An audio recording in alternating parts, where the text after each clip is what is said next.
primary ignition. This is Star Wars. Look out! Core World News. You may fire when ready. From the bright center of the galaxy, I'm Rex Kondak, and you're listening to Core World News, your whole news service providing in-depth coverage of the latest stories from every sector of the galaxy. Welcome to our final transmission of Core World News. As your longtime anchor, I bid you farewell, and bright suns, rimwood travelers, and viewers abroad the galaxy. Good night, and may the Force be with you. Rex signing off. All right, Grex, good run, buddy. Good run. I guess I wanted to show him on screen, but he's always got a speeder outside waiting for him, and he grabbed his check and he's gone. Always fun there. So Manzellan's in there too. I saw.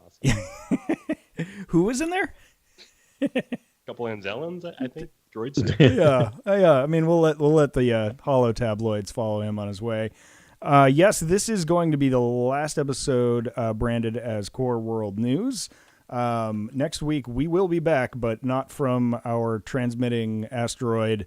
As usual, we will be just transmitting guerrilla style from a bar somewhere in the galaxy, and it's and changing our format a little bit because we are lousy at conveying the news. We've decided. Yeah. But we do still love talking about all the stories in the galaxy far, far away. So we're just going to change our format to be a little more casual, a lot more casual. You'll have to sort of listen to see how we've changed it up a little bit. But we're excited about it. It's going to be super fun. And we're going to really get in the nitty gritty and try and capture some of the spirit of what happens off air when we're talking about Star Wars for an hour before this podcast and 2 hours after this podcast. Guys, is Ahsoka the titular Jedi? Is she like the Jedi we're going to find out in the new series? Yes. We'll get there. We'll get there. Save it for the Cantina Chronicles. Save it for that. However, this is still Core World News, so I've got a couple of quick news stories. Might as well go out on program here. So a couple things. Starting off, I was just looking at my million notes about Rebels. Acolyte will have more Jedi than we've ever seen in live action before in it. That was one of the announcements, which I thought was pretty... That checks out. Yeah. Per the timeline. I mean, I was thinking Sith, but like Jedi? Yeah. Well, it makes sense, right? Because there's not going to be... we're not going to get any Sith. Or we're going to get a Sith, right? Like, we're going to get... Sith and a ton of acolytes. But that makes sense. For High Republic, there's a ton of Jedi. You're going to split hairs here with me? I mean, like, if you're an acolyte of the Sith, like, you're... I mean, I don't know. I mean, we're about to watch a show with two people with red lightsabers, and they're going to be called Dark Jedis. Yes, we're splitting hairs now. Yeah. Like, you know. Exactly. That's what we do, I suppose. Yeah, and you have to wonder how one becomes a Sith if they must know about the Force and the mysticism in the galaxy. Could they be a Jedi first and then become an acolyte? That seems like the path I would think that the story would take, but who knows? Yeah, I don't know. That's the way I guess it's going to go. We're going to maybe get a fallen Jedi in their travails, or we could get that sort of story from, oh my gosh, Fallen. It's the season 7 that never was. It got turned into a book with Quinlan Voss. And it is like Dark Fate. Disciple. That's a Dark Disciple. Yeah, I wonder if they do that where they're like, we're gonna send someone undercover to investigate, which I think would be less exciting. I think I'd be more excited about like an organic sort of path into the dark side and what the Sith are doing. Hope so. In that, This is the 5th straight episode we brought up Dark Disciple. Yeah. I know it's come up quite a bit. Didn't have the name like any of the times. How many Jedi were there at the Petronaki Arena in Geonosis? Hundreds. A great question, but why do you ask? I'm going to count. Well, because we're supposed to see more Jedi than we've ever seen on screen. Right. Okay. So now you've made a promise. I'll be counting. What if it's like a cafeteria scene and some like Jedi just flips on the Jedi's lunch tray? Yep. It's just going to be one giant shot of a ton of people. Be like, yep, they're all Jedis. Moving on. You saw it. You're welcome. We did it. Yep, that'd be good. I also saw a little tidbit that they've spent $50 million on pre-production of Acolyte alone. Whoa. Which is like, I think Mandalorian, they tried to give a Game of Thrones budget, which is about $10 million an episode. So if they're just spending 50 on pre-prod, like I think they were really trying to up the stakes here. Yeah. This could be a sign of a lot of things, but that's encouraging. I do wonder if there's a concerted effort to sort of like build out the architecture of the High Republic, given that we just got a temple in the Survivor, and it's fascinating. I mean, we're going to talk about it when we talk about our Rebels rewatch, but like, it's fascinating how much of that stuff was kind of already built in without us knowing it. Like, there's a scene where they show old Jedi and they all have gold lightsabers. Yeah. So we'll talk more. Oh, in Rebels, are you talking about? Yeah. So a lot of that's there, and I think you're right. I think they're now trying to, like you said, Grant, build it out, right? Like, make it more of a thing. Yeah, it's fascinating because I thought it was like just an allusion to like Arthurian sort of times and medieval times for the Jedi. It's sort of the crossguard saber, that whole idea. But it's evolved into a really specific thing at this point. Like, if you played Survivor and you've seen the robes and you've seen a lot of the new characters in the High Republic books, it's like it's a really ornate sort of like highfalutin aesthetic that is it's so fascinating. Like, they've really built that out. And then what we know about Star Wars is it's very lived in. And I guess, when you look at Doug Chiang's designs for the prequels, they do have that smooth sort of silky finish, but they're right. At the same time, it's starting to that lived in approach is beginning. The sort of like Ralph McQuarrie sort of like angular lived in thing is starting there. And so it's cool to see that the High Republic is more ornate and sort of sort of high sophisticated. I don't know enough about design to sort of really give the right things, but I know that, like, obviously it's like very utilitarian in the original trilogy, and I love that. A lot of Greeblies, very square everything and all that. And then it's like kind of Art Deco, like maybe 20s, 30s sort of style for the prequels. Right, prequels. So it's like still pretty elegant, but then, they definitely have a very distinct, I'm going to try not to say the word vibe anymore because I'm just like could use it for everything, and I'm sure I'm not using it correctly anymore. It's kind of a catch-all for all things. It is for me. It kind of means everything now, so it is fine. great though. But it's a very specific design aesthetic for a High Republic that's emerged, and it's like seamlessly. I'm catching up on Rebels right now. We're gonna eventually talk a lot about that because it almost feels like quarried stone with sort of like gold interlacing and gold emblems and sort of, a lot more gold aesthetic. And then if you play Jedi Survivor, you can really play around with that. You've got a lot of original trilogy options, you have prequel trilogy options, and then as someone who just came back from Batuu with his High Republic, it's inlaid. I love the inlay. It's just there's like filigree. It's kind of beautiful. We didn't mention it, so we are going to change our name is going to be Cantina Chronicles. We should probably say that a bunch of times. So we'll still be in many your times feed. as possible. You shouldn't have to change you anything. Need to do nothing. It's just we're going to switch over to a bunch of drunks at a bar talking about Star Wars. So we'll have a new logo. Said drunks on the job. Yeah, exactly. And it'll say episode 1 and you'll be like, what? But it'll be us. So please listen to all the stuff. So, anyways, back to the news. That was there. We also got a quote from Justin Simeon, who is the director of the upcoming Lando series. He has no idea what's going on with the Lando series, was the quote. So there's that.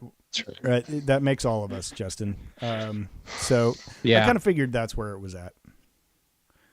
Yeah, based on the fact that he's been doing a lot of press for a lot of different things over the past 2 years and has never said a single word about it or mentioned it or even responded to questions. Like, it seems like he had a deal. They named him, and now we'll see. I mean, I hope it's still going forward. I like Justin Simeon quite a bit, so I hope it still happens. I don't know. That Daniel Jose Elder book, Last Shot. Yeah. Mm-hmm.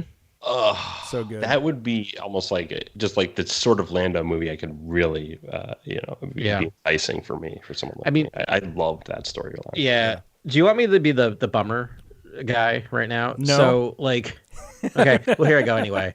You're welcome. It's been a couple of days, so I gotta bum some other people out. So I was gonna joke earlier when we talked about the pre-production costs of Acolyte. Like, no one tell Bob Iger, right? Like, no one tell him.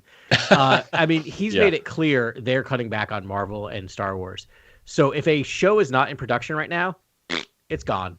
So like, there's no way Lando's happening at this point with Bob Iger right now. Like that, they're not putting more money into that stuff. Sorry. I mean, it's all. I believe you, and I was thinking the same thing, but I'm not sure. Like we've heard that news about Bob Iger, but I just the hopeless optimist. No, I mean he said it. Like that is a direct quote. We'll see. Oh, you mean in terms of him like actually naming Lando? Like how that actually gets implemented. I mean that's true. Well, that's Bob hasn't seen the Ahsoka numbers yet, so we'll just everyone watch Ahsoka, please. Yeah. I know. I said the same thing when people were like, "Oh, we're never going to get another like Solo-verse movie," and I was like, "No, it's going to be fine. They got tons of money. They're going to make money on these movies. They'll do it." And then that we haven't seen a sequel yet. Technically, but we did get Obi-Wan. I mean, what we got was better. We got a bunch of live action series, and I adore all of them, and they're just getting better.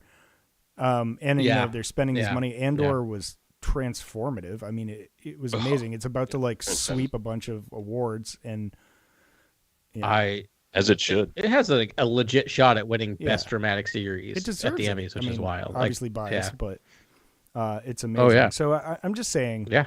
I understand what you're saying. Yeah. Never say never. Everyone's sort of holding their breath to see what that actually means, and we have to get through the writer's strike, and we have to get through, the director's strike, and so there's a lot of moves there. But if they were just like started abandoning the two biggest IPs that draw the most people on Disney Plus, it's like, are you abandoning streaming? It's just the thing is, but. I wouldn't expect an abandonment. I just wouldn't expect it's gonna. The faucet's gonna. Well, right now we have halfway off. Ahsoka, Acolyte, Mandalorian season 4, Andor season 2, Bad Batch season 3, all in the pipeline. That's 5 series in production. Yeah, that's all happening. Yeah. So it's like that's a lot. I mean, that's 2 solid years of content at least. And and so they've got time. That's a really good point, because that will also get us to the next movie, and if that movie is a success, then watch those all feed each other. Yeah, and I think they will be. I think they will be a success. Yeah. And when it comes to Lando, it's like, what story are you going to tell that's not going to be a retread of A New Hope? Han Solo's in too deep, he owes Jabba money. Like, we've seen that story a million times. If that is the sort of smuggler. Heist almost storyline, and Solo obviously was that. It's that same sort of, and like whatever you do as a sportsman, I know he had that title for a long time. Again, that would end up in a place where he's maybe in too deep with mobster characters. For me, it's like I would love to see the start of the Baron administrator duties, like the beginning of bringing these people together, like the beginnings of Cloud City, like, or just his time there. Because to me, that's a side of Lando I don't think we really know. Yeah, I think that's fascinating. It would be a different, that'd be a different vibe. That would be good. I want to see him in like bar to bar on Wild Adventures. Right, it could be the splendors of the galaxy is the other story. Yep. Which is like, how do you basically like emphasize that and really show off all the visual beauty of the galaxy? Because that's like the other side of the Lando story that I'd love to see. It's like his adventures. Yeah. Being more beautiful than basically like Han and Chewie's adventures to like dingy corners of the galaxy. I bet Lando goes to far more vibrant and interesting places. Agreed. And has more fun while there. Yeah, right? It has more fun. And the thing about it is, I feel like in the original trilogy, all we hear about Han's close scrapes are exposition or like little lore drops, like, hey, that when we ran into that bounty hunter in Ord Mantell, right? Like one of my favorite lines in all of Star Wars. I'm like, wait, where's that? Tell me about that. Is what? And for a kid, I kept searching to see where that story was, because I'm like, it must be somewhere. But it's just like, I feel like, tell us those stories from Lando's perspective, not literally those stories, but in ideas of like, I want him getting into a scrape every week and getting out by the skin of his teeth, right? Like just trying to get ahead, and keep getting it, just surviving, right? Like that's kind of what I want, and maybe getting to. I would love that. Yeah, make it a big score thing, right? We haven't seen something like that really in Star Wars, in live action. I'm also thinking, like, because there is documentation of Lando starting businesses. Like he can make money when he wants to. He's not just a gambler. He's like an expert businessman. Yeah. But like he does it through like some shady dealings. Yeah. Like The Wire's coming to mind. So he's not a drug dealer. Yeah. It's like, like he gets the snuffle pig or the hapabore to like start mining something on Lothal in Rebels. And right. Like it starts with a small business, but it turns it's like maybe he's mid-business, but he makes some shady, it could be like some sort of business thing with some shady deals, and he's sort of balancing that with traveling around the galaxy and securing whatever and spending beyond his means, and just some craziness. There's a lot of things you could do with that series. Since it's our last episode, let's reflect on one of our earliest episodes. Before Solo came out, we did a deep dive on Lando, right? We read the book. We actually watched that episode of Rebels, I remember, and we did a couple other, read the Lando miniseries and stuff. And my like overly simplified explanation of like who Lando is in the character is the mirror opposite of Han. Han is a good guy trying to act bad, and Lando is a bad guy trying to act good. And that's an oversimplification because I don't think Lando's actually a bad guy, but I think part of it is like his he listens to the devil on his shoulder a lot more than the angel. And so part of almost what I want to see is him he keeps doing these businesses. Like you say, he's really good at business. He gets it started, and then I feel like he gets bored. Yeah. And so he tries to like subconsciously complicate it for himself. So that's an interesting character to follow, is to watch him mess it up for himself, right? Just watch him screw it up. Yeah. Well, Lando just has charisma that I feel like Han is always confrontational with everyone he meets. And I'm like, Lando is an old smoothie. He knows how to work it. And I think that's almost what you want to see. I didn't get enough of it in Solo, honestly. He's just kind of there to be schmoozed. And I was like, what about him schmooze? I bet he can get through. I bet he can talk anyone into anything, basically, and get it. Do it. Yeah, the only one he really interacts with is Kira a little bit. And, he uses his charisma to sort of open a few doors, but not a lot. No. Yeah. He's not in that movie as much as you think he's in that movie when you rewatch it. Yeah. It's pretty sparse. Okay, another one. So John Boyega is open to returning to Star Wars. This was the biggest one for me because I've been holding my breath. Read between the line. He has inked a deal with Disney. You think it might be like a surprise? They're waiting for the right moment to announce him being in the new Jedi Order film. Yeah. I wonder if it was supposed to happen at Comic-Con, and now no one can promote anything right now. I wonder if they're just going to have to, promote it some other time. Maybe they're still negotiating the deal. They probably are. If a deal's in place, they will announce it, I think. I mean, there's deals and then there's deals. Yeah. to quote Lando. But I mean, like, I feel like that clearly the lines of communication are probably open and moving forward, and everyone's playing nice, and still trying to figure out that. I think centering a new trilogy on Finn is a brilliant idea. It pushes Rey and the mysticism all like kind of to the periphery, and especially if you're going to go in so deep with Mangold's film, it's like, push some of that to the side and do a Kyle Katarn, by way of Finn, like kind of storyline where it's like Finn is basically checks in on the temple, is exploring the dark, recesses of the galaxy. Like I'm in. Like, if the trailer is like just filled with mystery and intrigue, and like it's him adventuring, and it's like a more grizzled Finn, like I'm in. Yeah, like, take all of my money. Yeah. And I just watched They Clone Tyrone, and it's incredible. Like it's just with Barbie and Oppenheimer out there. It's of the trifecta of just great films that are out right now. So definitely check that one out. Did Boyega direct that, act in it, produce it? He's like the lead in it. Yeah. Okay. He's been promoting it heavy on the socials, and that's why I keep seeing it. I'm like, I gotta check it out. Yeah. He's really good. And then my wife just ran across it randomly. I always like when that stuff happens because she doesn't follow the Star Wars socials. And it's got all the clone stuff with Finn at the center. I know. She's like, have you seen this movie? We need to watch this movie. This movie looks great. And I'm like, well, it's good. It's good that that's like crossing all of the levels. So I hope it does really well. Yeah. That's pretty fantastic. There was also a little bit of controversy coming out of some quotes from Boyega. Absolutely unafraid of the mouse, Boyega decided to air his ranking order of this. Wait, unafraid of the mouse or unafraid of like the film Twitter, and all the the large above. sort of critical consensus of Star Wars films and critics abroad. And I'd say I'd say all the above. I mean, if I wanted to make tens of millions of dollars from Disney, this would talking about this stuff seems taboo, and I wouldn't do it. So I'd be like, well, that's I can take.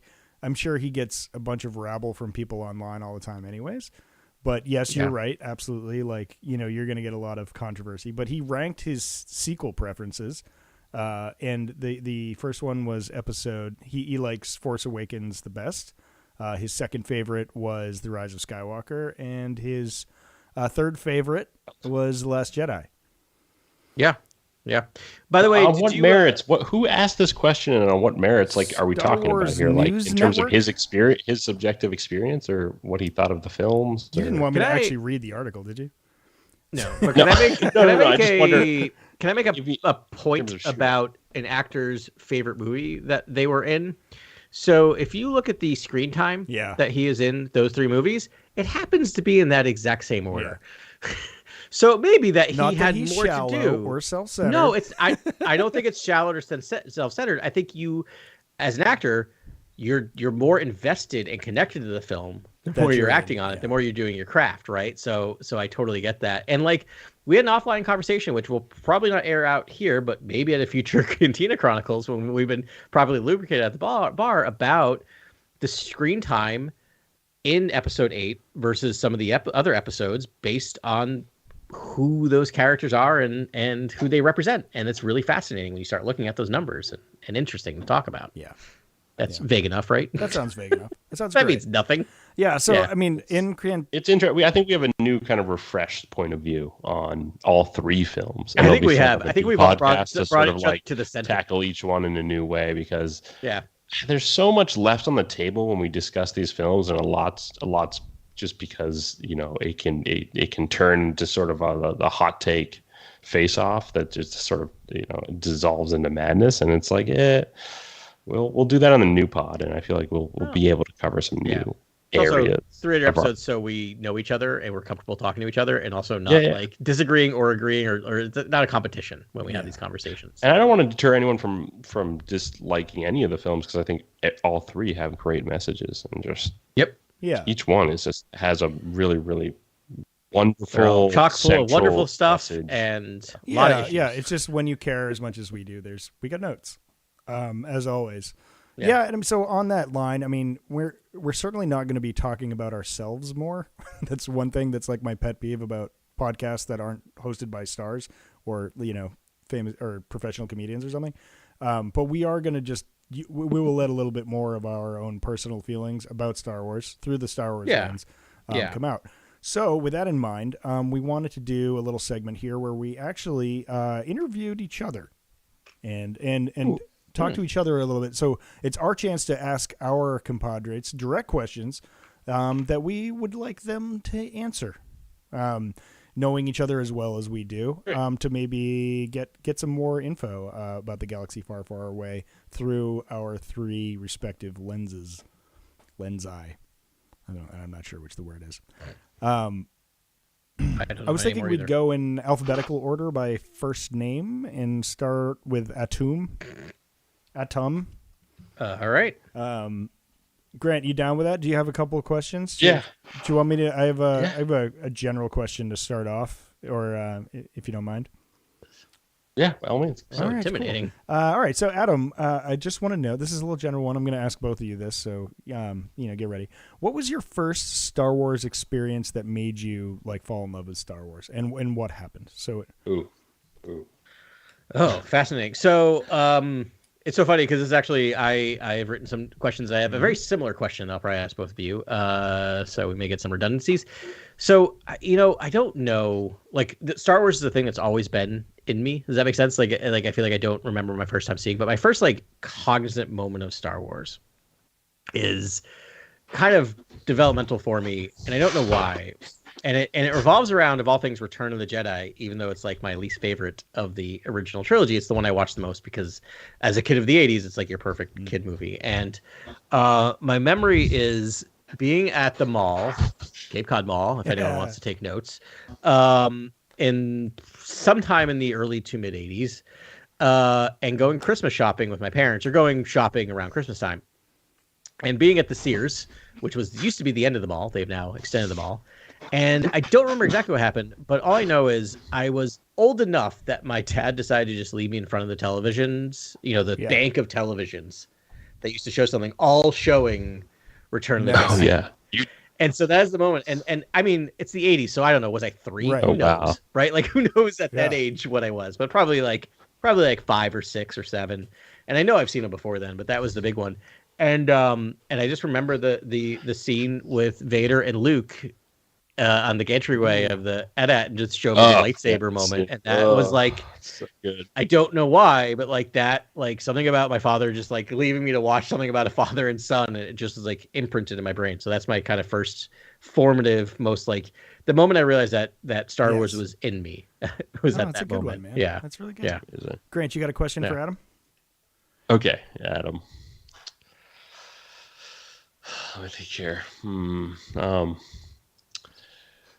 When you first watched Empire Strikes Back, oh man, and we spent as many minutes as we did with a certain puppet, did you see it as a puppet or did you see it as a character? And I'm speaking about Yoda. Yeah, that's a really interesting question, because like I, again, as a child of the 80s, which get ready to hear that phrase apparently for the next 8 answers. So much of my life was surrounded by Jim Henson. Yeah. Sure, right? Like so much of my life surrounded by like Sesame Street and the Dark Crystal and Labyrinth to a lesser extent. And so I think by the time I was really aware of Star Wars, like Muppets stopped being Muppets to me and started to be real things. Yeah. So no, even to this day, I'll be honest. Not a puppet on the set. I am aware that there's something up the backside of Yoda, and Frank Oz is somewhere, doing his Yoda voice. But no, it feels like a character. Like it really does feel like just another actor on set, which is like why you hear from like people who meet Muppets for the first time, this like transformative moment. Yeah. Where they like literally just talk to the Muppet, even in that scene where you can see that there's like an open floor beneath them. And I just know myself, like if that happened, if I met Yoda, I'd be talking directly to Yoda. There would be no thought of talking to the person behind them. I'd be thinking aware that this is my mouth would be on the floor. As a person, I'd just be like, say more, Yoda. Yeah, I know. Which, like, as a person who recently hugged Tigger at a theme park, and realized there's a human skeleton underneath, and it might have been the most frightening moment of my adult life, I still think I would be fine meeting Yoda and thinking this is actually a living thing. Yeah, it's still confounding that happened, wild. And it was just so ambitious. Yeah. You're a coward if you don't use the puppet. Audacious. Yeah, but it's great. Yeah, I something about Muppets that I always have the deniability. All right, I got another one for you, Adam. What is your favorite environment in which to consume a Star Wars? And you can consume the Star Wars. It could be any media. Okay. Interesting.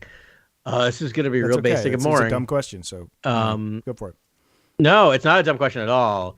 But I think, again, being imprinted with original trilogy and how much like it worked on me, it's always desert. Like desert to me, which is again, like that's what you're asking, right? Like of the environment. Personally, where do you want to be when you watch a Star Wars or read a Star Wars? I realized as I was answering that. Yeah, I said it was a much dumber question. Where do I most consume? No.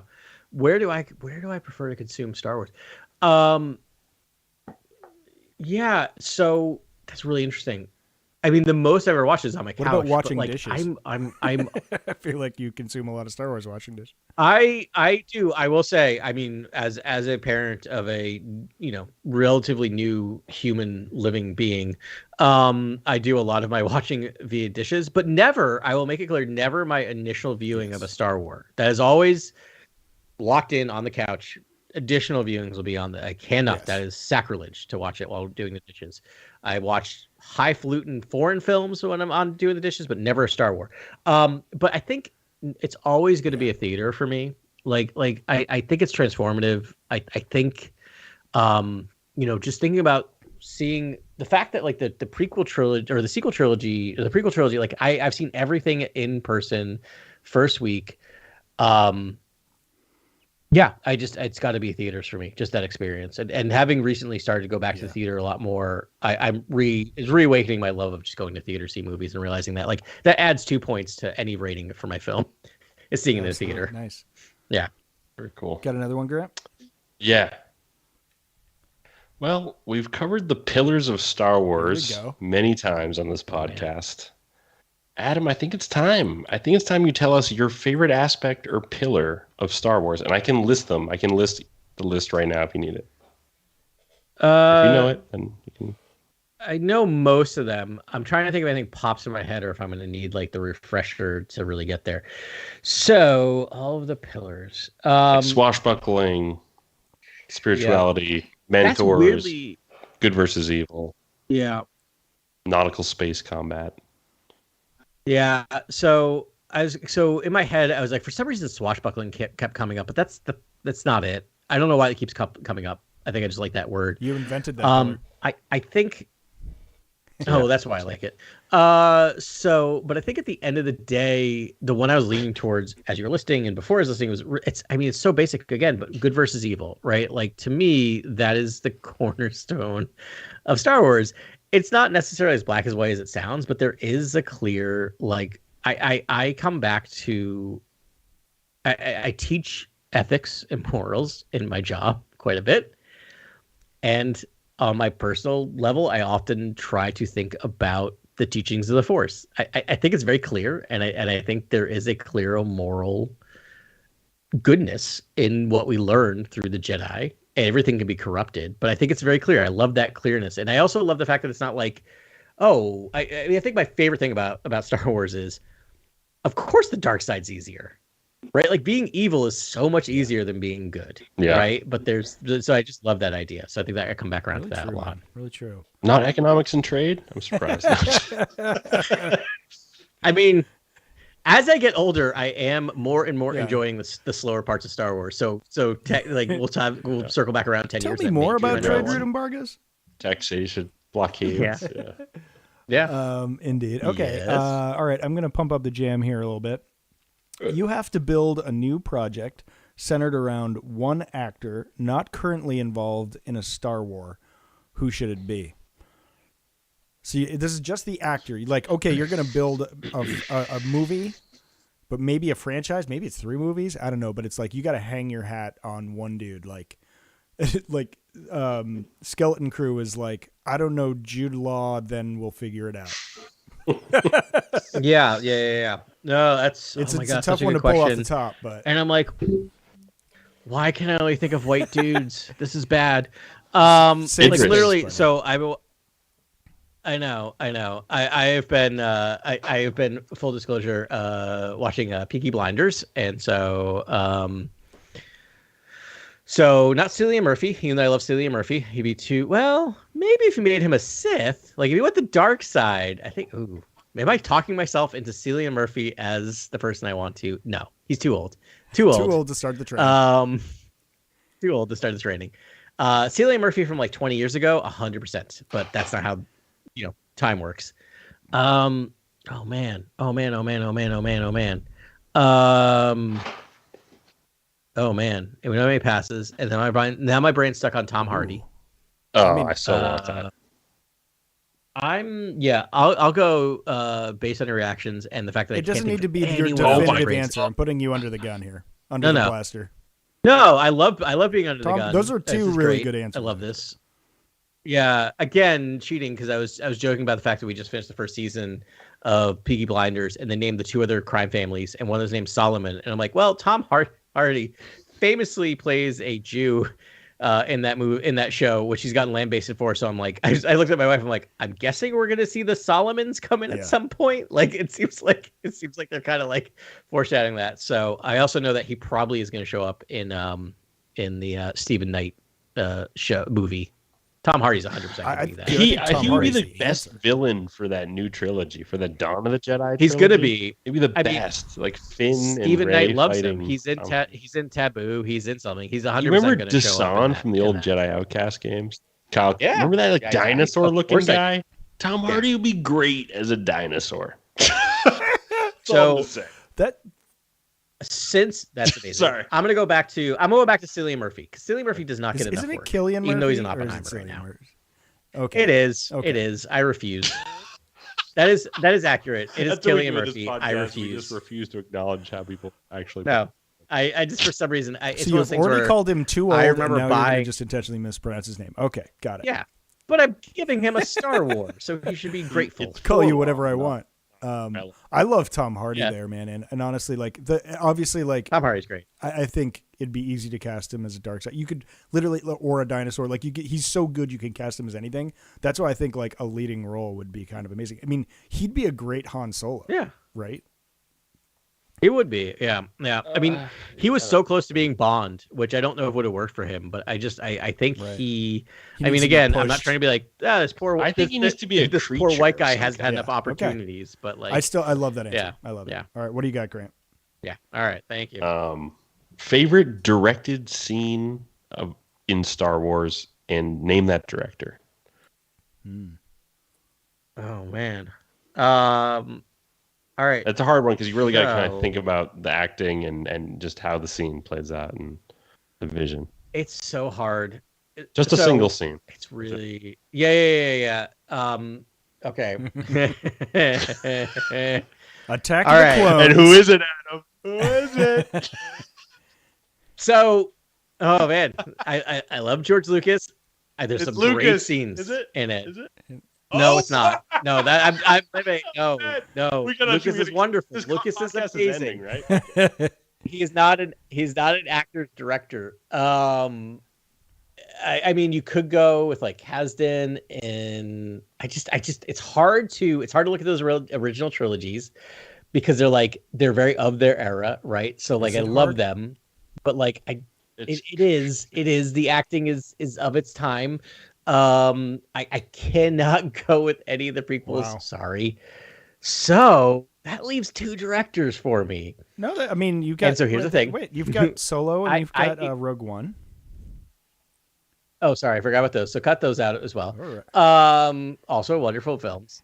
I don't. So here's the thing. Does it rhyme with Schmei and Schmonson? Kirschner? Yeah. No, it really does. No. I think, and we kind of. Yeah, we're circling back around to it. You're like Kirshner, Lucas? You're like... Yes, we're circling back around to it. It's going to dovetail into earlier talking about a certain puppet.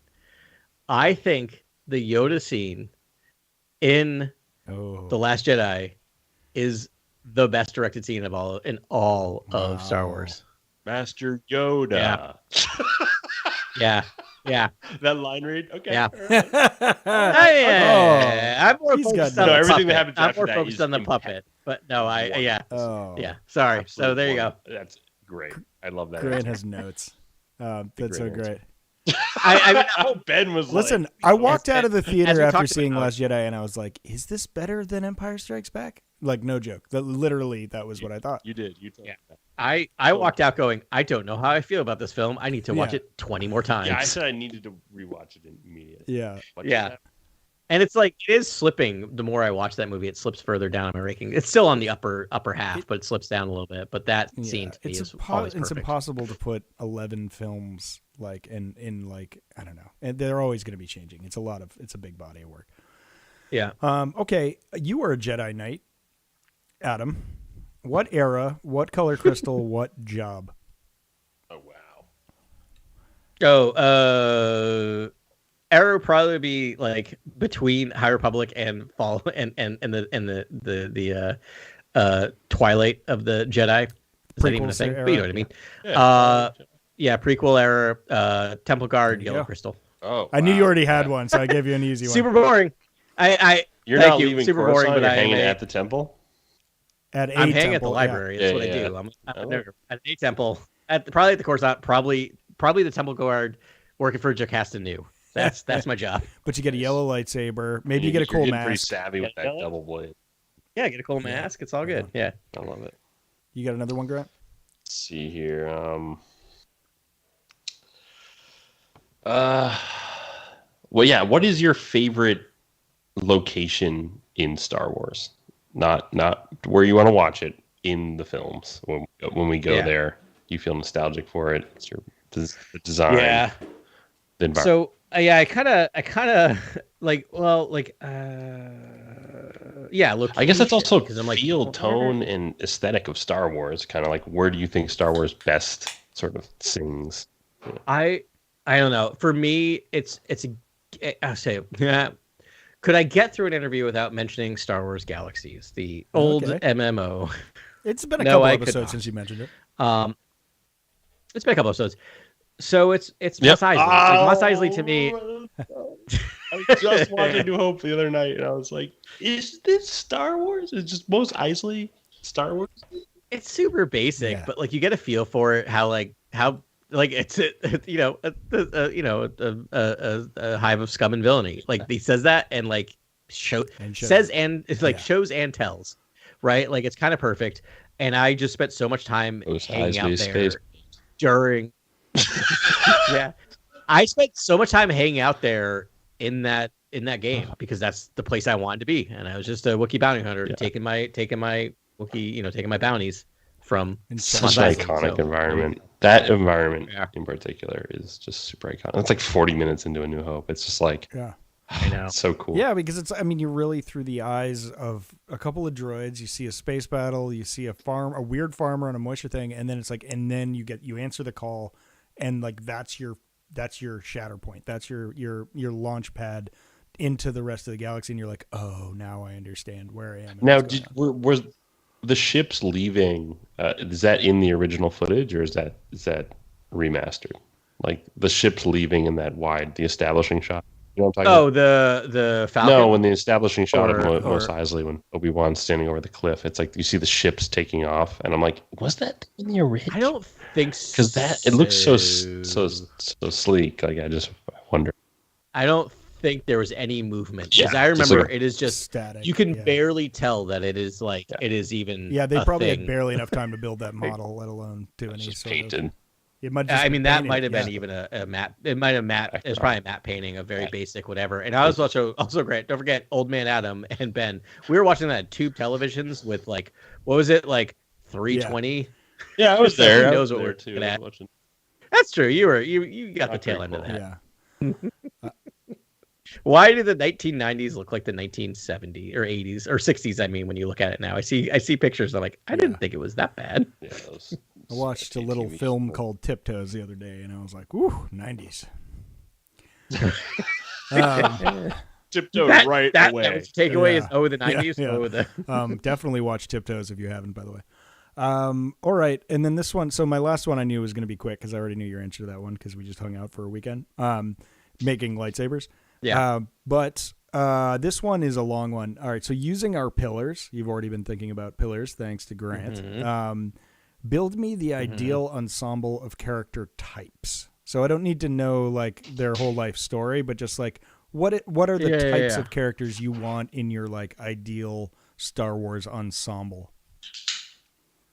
Yeah. Yeah. Oh man. All right. So I'm a firm believer that you need two droids. You're a 2-droid guy. Okay. 2 droids. The hidden fortress tier. Yeah. Yeah, exactly. Like, and because they need to play off of each other and they need to be different. Like, again, I might just build you the original. That's fine. Cast. No, but mostly like you need. I'm gonna leave gender completely out of it, so we can cast gender later. So 2 droids. Yeah, oh god, I am just gonna build I am just gonna build a New Hope. Like you need the 2 droids. I feel like you need a Force user and an apprentice and a master. I will just say an apprentice and a master of any type. All right. Does that make sense? Meaning that they don't have to be Force users.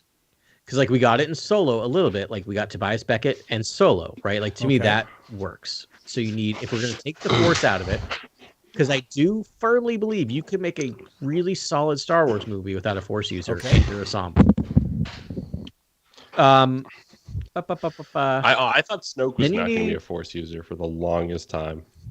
So did I. I thought it was all Magnus. The genius part of the story. It was like almost like a Lex Luthor. I spent so much of Episode 8 in my brain in the theater the first time going, that's just magnets. You're unrelenting, right? And I'm like, No, he's not. He's clearly a Force user because of choices. I'm over there thinking everything's Darth Vader's ghost. I'm like my Mephisto for that movie. So you need 2 droids. You need a master and apprentice. I honestly think you can do it with 5 characters, maybe 6, and then you need a wild card of some kind.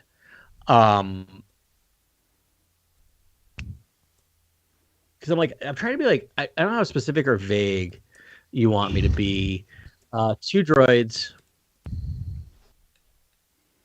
All right, 2 droids. 2 droids, master and apprentice, wild card, and a sidekick.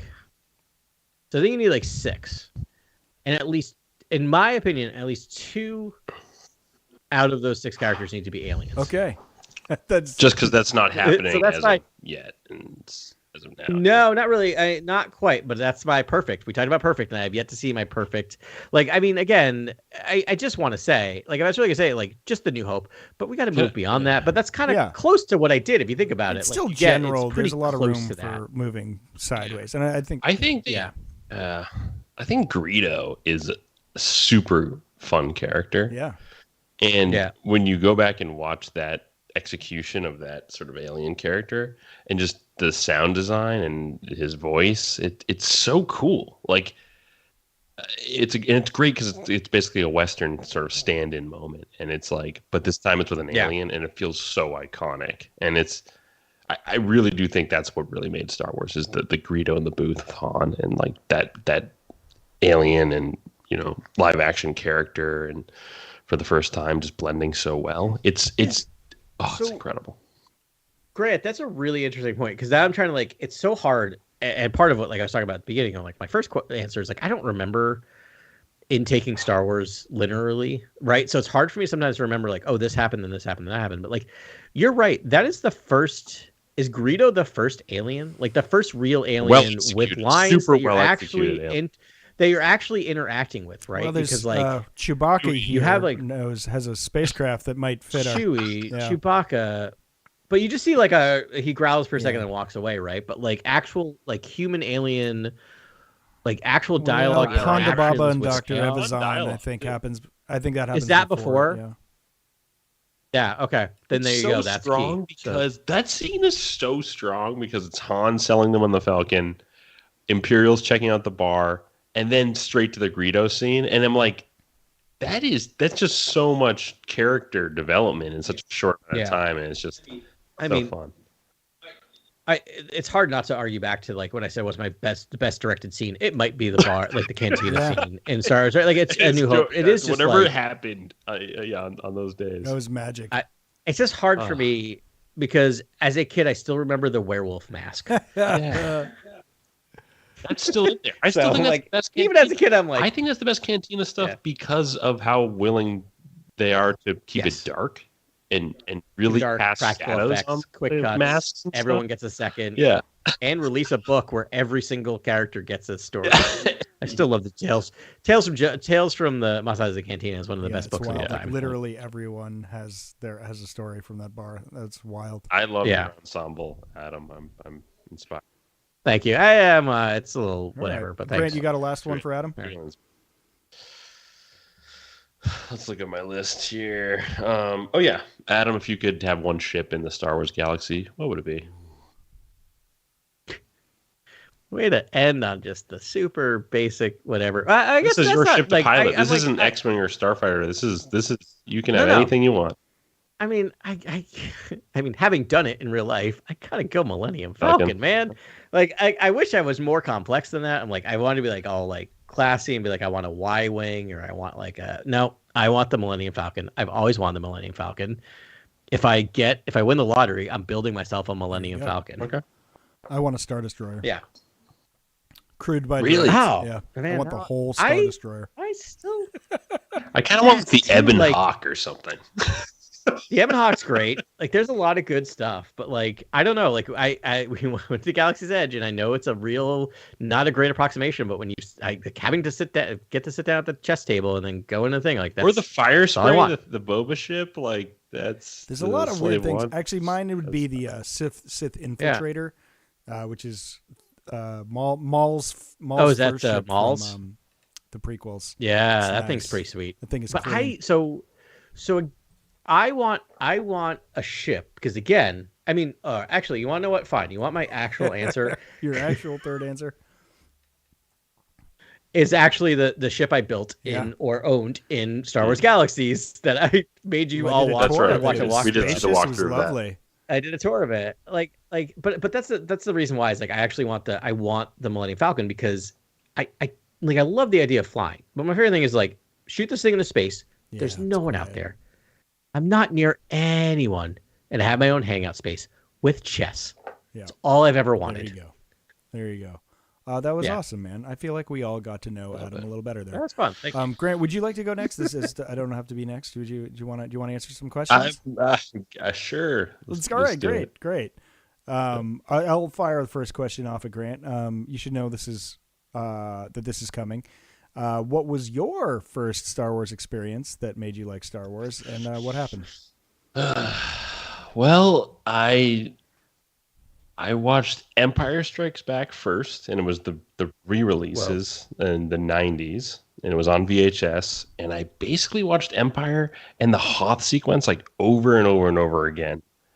And just kept rewinding it to catch it all and understand the story. Because I felt like it was introducing so many things right away, especially firing the probe off just in media res. Like and then I watched all of it and I was obsessed. And then the prequels hit me at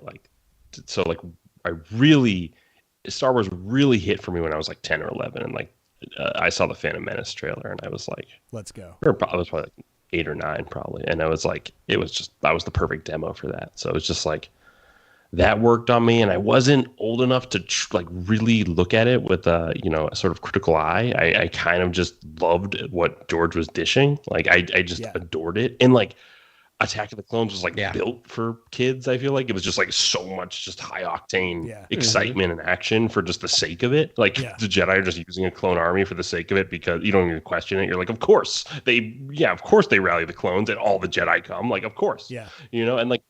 Yeah, it was perfect. And I was like, this is awesome. And I have yet to see sort of like the hero's journey accomplish what happens in Attack of the Clones in just putting that much on screen. I mean, like you have your Hunger Games and you have your Divergent movies and you have like your Maze Runners and you have these like modern sci-fi pieces, but it's like I've never just seen as much as there is in Attack of the Clones just unloaded on an audience in terms of like lore and world building. Like I was just and Doug Chang's just world design, and then getting into Macquarie, and I got obsessed with Macquarie for a very long time, and then obviously just books, and I just dived into the books and the games. I just love it all. So, yeah, I'm really waiting for the cultural reevaluation of Attack of the Clones. The more I watch it, I'm like, this is unfiltered, pure George. Yeah, I mean, no one pumps Attack of the Clones tires as hard as we do.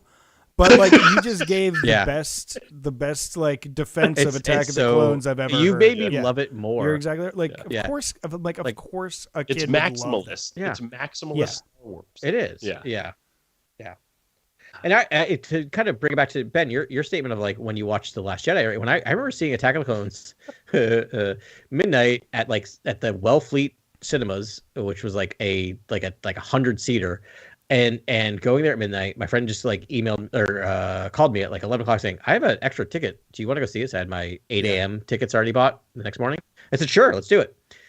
Drove up there, which is like 45 minutes away, sat there, and I was just like, this is the best Star Wars I have ever seen. And we walked out and it was like, that sucked. And I'm like, yeah, it really did. It was really bad. And I'm like, I love that movie. And I happily got up the next morning with 5 hours of sleep and watched Yoda flip around again. It had one of the, for me at the time, it had one of the greatest endings, like most like rev your fist, just like amp up hype endings I've ever seen.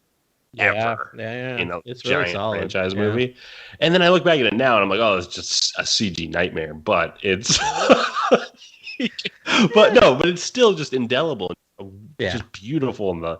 And again, now I look at the consequences of what happened and the clones and all that transpired, and I look at it doesn't sit well as a narrative, but I just think it's so wonderfully visually ambitious and audacious, and there's just so much going on in that movie that it's a great time. And the prequels worked on me.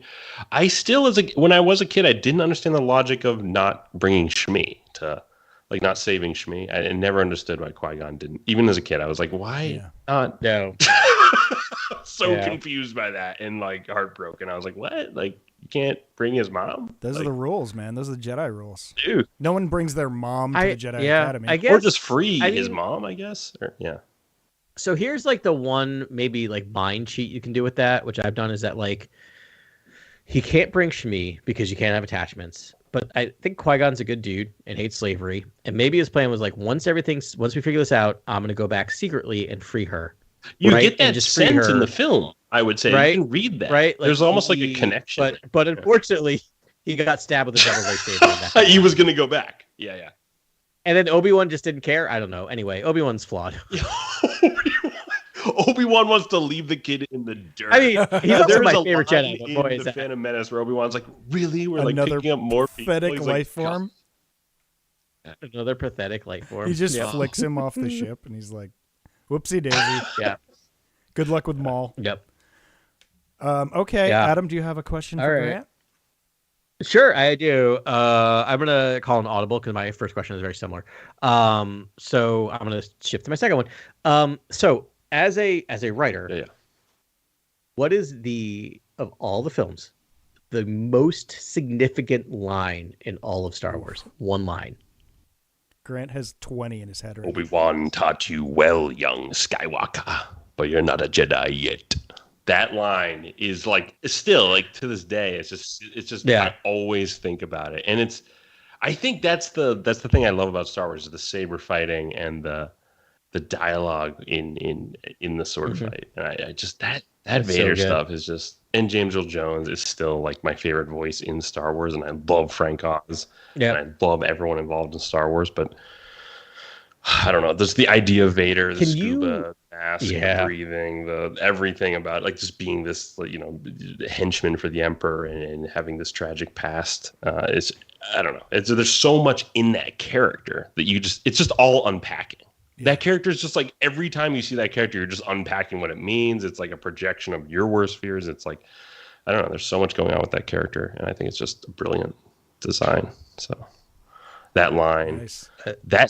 I love that answer. Yeah, I was so excited to ask that question because I knew I'd be so excited no matter what the answer. You know what I mean? Like, I'm like, that is the correct answer. Quick side note: anyone remember what video game it was when you would die? I feel like that was the overlay.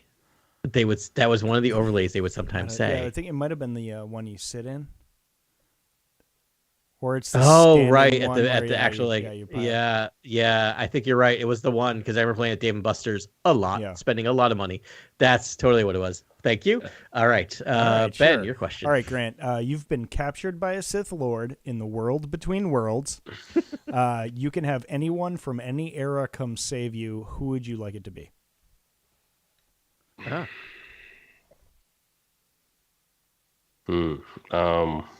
guess Rey, because I want to help with the new Jedi Order. Ooh. So okay, Rey. All right, I like it. All right, well, that's going to answer a later question. Unexpected, but I like it. All right, quickly, come up with the second question. All right, so this one similar. We're talking about World Beyond Worlds, a something created in the animated film. So my question is, what is your favorite non-live action Star Wars character? So cannot pick it from a movie or television series unless it's animated. It can be book. I mean, it's hard not to pick Ronan from Visions, like just knee jerk, but that's a good pick. Let me keep thinking for a second. I mean, that just stylistically is so cool. I think actually the David Harbour Jedi from Visions. I adore that character. I forget his name. I just which season? Is that one? Season one, right? David. The Elder, I think it was called. The Elder. That was David Harbour? Yeah. Oh my god. Yeah. Okay. Unreal. Yeah. Unreal character. Nice. But if it can it be from the books too? It isn't have to be animated. Yeah. Anything. Okay. Yeah, it can be books, comics. Okay. Anything. Yeah. Is it Gia? Ty Yorick, I really like a lot. Yeah. Big fan. It's so tough. Let me think here. It's tough. It's hard not to pick Elzar Mann, just given chapters I've read about that character and just all that's explored in those books. Yeah. The image of I'll say Elzar Mann. I think I'm a big fan of Elzar Mann. him just floating in the ocean. Good pick. Just getting that. mail. Yeah, just how he deals with every situation is cool. Yeah. It's or like it just feels so sensory. Like there's a lot of sensory kind of description that I love. So nice, dude. Yeah. Okay. You are Grant. You are a rebellion informant and need to create a legitimate business to traffic information out of. What is it and where? You got to build a business to traffic information somewhere in the galaxy. What kind of business is it, and where is it going to be?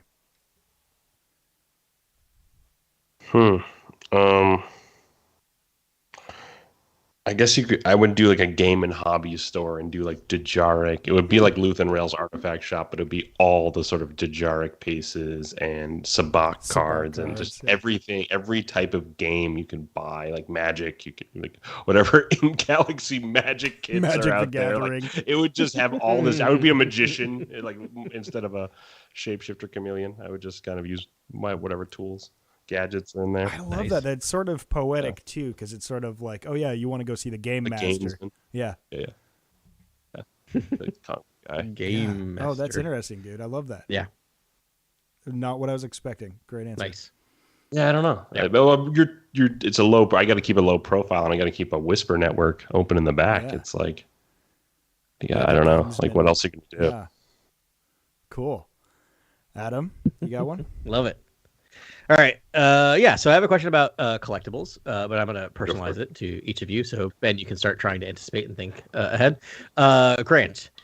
So in terms of collectibles, I know you like it's similar to me. You collect a lot of things, but you also collect a lot of Black Series. Is there one Black Series that has not been created or character that you're not familiar with that you really want a figure of? It's so good. Oh my goodness.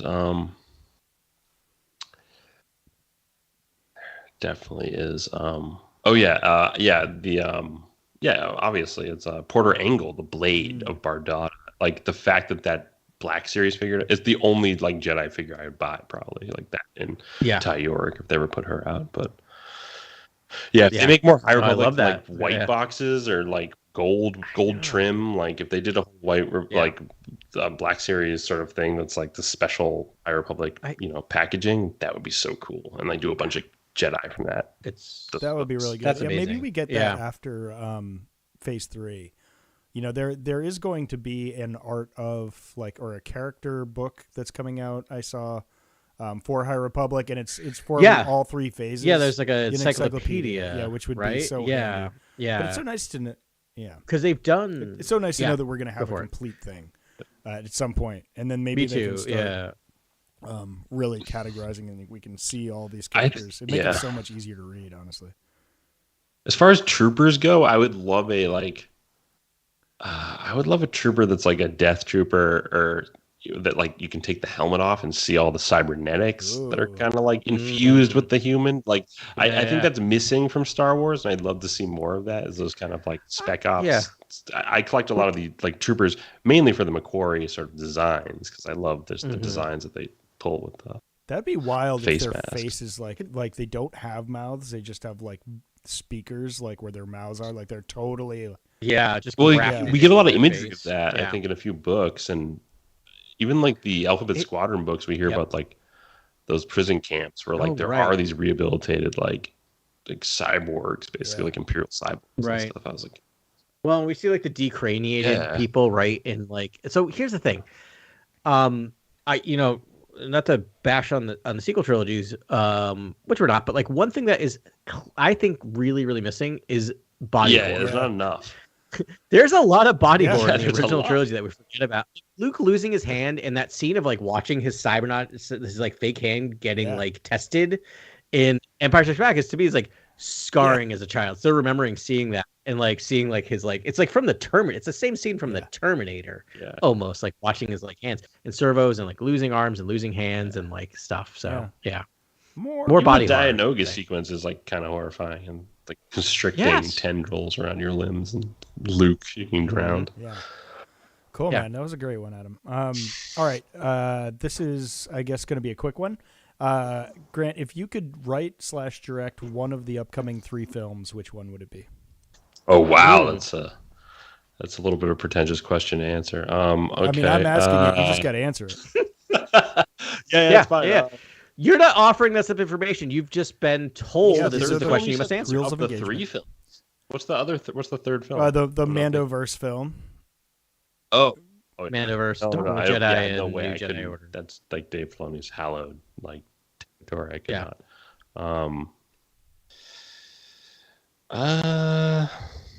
I'd be comfortable doing the Dawn of the Jedi, like the future with Rey. I think we've pitched it like several times on here. The sort of like. What you mean, the New Jedi Order with Rey? The sequel.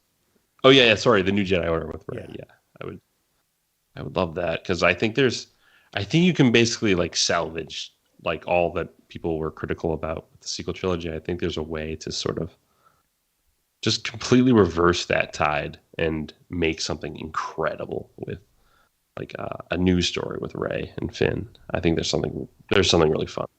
And you don't have to use those characters don't have to be at the center of that story either. They're just now, I would say they're now the generals of the last war, right? So you have to understand that territory. But what's Rey doing? Like, I think there's ways to introduce the dark side. Like, I have a way that in some of the role-playing, like a role-playing campaign I've written, like that, I have a way a dark side can come back that's like compelling and organic. Like, and I feel like that's extremely hard to do. Like bringing the dark side back into play is extremely hard to do because I actually never understood the marketing initiative of like the sequel trilogy to be like, oh no, there's no Sith. And I was like, I thought that was just like a perplexing approach. I was like, this is bizarre that this is your approach. This is like insane that that's your approach. It didn't even make sense to me. It didn't like compute. Technically, there was a Sith at so the there's very end. no Sith, and everyone was so adamant about being like, oh no, I don't want any Sith, and like no Sith. Like there's no Sith in this. Like hey, Kylo's not a Sith. No, it's not a Sith. No one's a Sith. There's no Sith here. No one's a Sith. And I was like, okay, the films end with the Sith. Yeah. I was like, what are you doing? Yeah, still wild to me that we didn't get a Darth name for Kylo in episode 9. That all of this hails from. Yeah. It's like, what is... Especially with Kylo's fascination with Darth Vader, it's like, wouldn't at some point he be like, especially since his mask was shattered and all that, be like, reform himself as like Darth Ren or like... He would just he's so egotistical, he would name himself a Darth. Yeah, right? Like that makes a lot of sense. Or Darth, the title of Darth is just non-existent in... Or he could be knighted as a Darth by Sidious or something. If that was the second film, if the second film ended in a knighting of a Darth, I would be like, this is the greatest trilogy of all time. Yeah. Or, I mean, it could have ended, even if like episode 9 opened with it. Yeah, like, because here's the thing. Yeah, it's like an emperor, almost Sidious, like christening of an emperor or something. I mean, let's be honest. In the prequel trilogy, Sidious was throwing out the Darth title. Like, he had no problem naming people Darth. Left and right. You're Darth. Vader You're just Darth. Top. You're He's Darth. Like, I now knight you Darth Vader 2. That could be Kylo's name. Yeah. Vader. Darth Vaderist? What's German for son instead of Vater? Yeah, I don't know. Darth Hater. Darth Hater. Yeah. What's German for nephew? Darth Emo. What's it for nephew? Sorry. Yeah. Darth Hater's in our Discord still. We can't get him out. I've tried kicking. Oh, amazing. All right, nice. We're talking about. Sorry, I was like, anyways, it would be Darth Neffy. Darth Neffy. It doesn't really have the same. Nepo baby. It's German for nephew. Doesn't quite work. Yeah. Nepo for nephew. Live long enough to become the villain. Darth Nepo. Yeah. Darth Nepo. Oh, that's great. God, that would be funny. Okay. Actually, that's I'm going to come back to this. We need to come up with a Darth name for Kylo Ren. Okay. I think we tried to do that way back when, but I don't know what we came up with. So Chronicles like running bit like at the end of every all right. episode. If Jason or Brian or if anyone listening has got a good Darth name for Kylo, please email us. Our email will be active for another 4 days, so hurry up. Darth Severus. Yeah. Or email us at cantinachronicles@gmail.com. Yeah. All right, we're all having a good time. Now I'm going to bring it down with the Sophie's Choice round. So you have to remove one character from the main films, all 11, from Star Wars canon permanently. Okay. Which would it be and why? All right, but do they have to have a speaking role? And like sometime I could just take like I could take like you can. I mean, if you want to just take the easy way out, my friend, you're welcome to take an easy way out. It's up to you. Or you can take Poe Dameron out of the sequel films. Poe Dameron. You're taking out of the sequels. Poe Dameron. Yeah, Dameron. Just all of it's out. Yeah. It's all gone.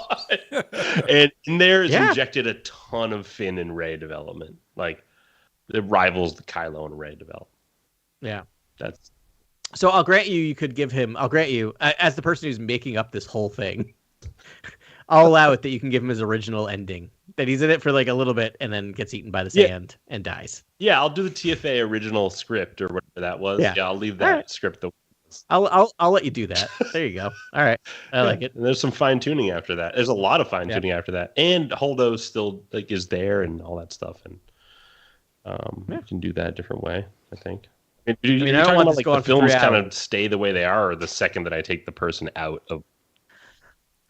It would change. I mean, we don't have 4 hours, so you don't necessarily have to trail it exactly. But like who would you do it and That's why? A tough choice. And if there's anything that pops in your head, it's real Oscar tough. Isaac's just too incredible. I don't know if I could take Poe out. It's not Oscar Isaac's fault. Too many listeners just like cringed and basically. It's not Oscar Isaac. Already in his here's your thing. Take about his Poe. Right. Even Oscar Isaac is shedding a tear right now. I feel terrible. This is awful. But no, the first movie. I get the TFA though. I get the whole like he's an ace in the first Force Awakens.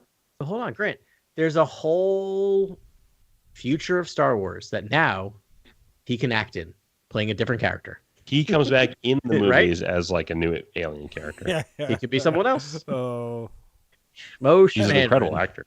Yeah. Oh my gosh. I just think it was a misfire in terms of focus to have so much Poe. I was like, isn't he just the ace? Like, and then he was almost like he became a spice runner at some point. I was like, what? Like, what are we doing? Yeah. We have to like always like tarnish the reputation of our heroes, muddy them up a little bit, be like, oh, he has a dangerous past. I was like, yeah, I don't care. Baby. It's just so little, so late. Like, I just don't care. I know. Yeah. Spice running's way more interesting when you're spice running. That is interesting. Yeah. You know what's not interesting? Yeah. Not just so. By the way, this happened. It's too interesting to show you. Yeah. Don't tell me that. I don't care. I'm like, the Zori Bliss stuff was great, but I don't know, just not enough. It was so brief. Like, it's almost like I would have just injected more Finn, and like I would have injected more. Like, it just. I don't know. There's a whole other part of the sequels I think could have been highlighted if you just kind of let the Flyboy be the Flyboy in like the first movie. Yeah. Yeah.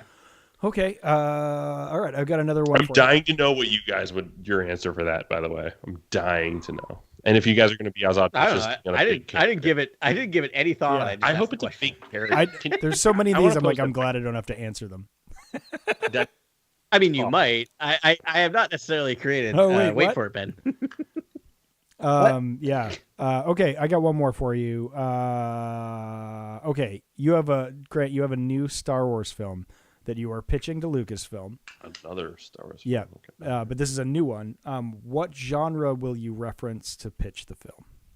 So it's like you got to pitch it. It's an elevator pitch, and so you're going to be like, it's going to be like, Akira Kurosawa in space. Obviously, you can't do that because it's been out 1,000 times. I would do like a 2001 type, like Disney Plus series where it's like, I told you, it's like the Imperial scouts that found Exegol, basically, like something where like they find the epicenter of the darkness, and as like a Disney Plus series or something like. And then you would do, and it would be like a Lost in Space. It would be like a You said 2001 2001, Space Odyssey, Kubrick, yeah. Interstellar. It'd be like Interstellar. Yeah, it would be like it's a lot like Interstellar. Outbound flight kind of feel, which I think Ahsoka might go for. Honestly, if we're going to the far reaches, there might be, there might be like the whole Jedi starfighter has to go into the little hyperspace ring and use it. Will Ahsoka be outbound flight? Is that the answer? It might be related to it. I have a theory now that it's going to be kind of a prequel to Heir of the Empire, the novel. The Ahsoka series? That might bleed into... Yeah. I mean, that might... Yeah, so they might touch with some of that stuff. That might bleed into Star Trek. Yeah. I don't know. But I think it just hasn't been... again, we're getting Skeleton Crew, which sounds like a ship, a vessel of some kind, like a crude vessel. So that could be exactly what I'm talking about. So forget that. No, I would go back to the staple of sort of like, I would like to do more Kurosawa Star Wars that deals with like martial Jedi again, like Jedi who actually ignite their sabers and actually, are guardians of peace and justice in the galaxy by taking action and making the hard choice, and oftentimes, having to enforce the galactic laws and principles that are decent. You know what I mean? And so I would love to explore that. And I'd also love to, I'm trying to think, something more like, I'm trying to think a good betrayal film that I'd love. I'm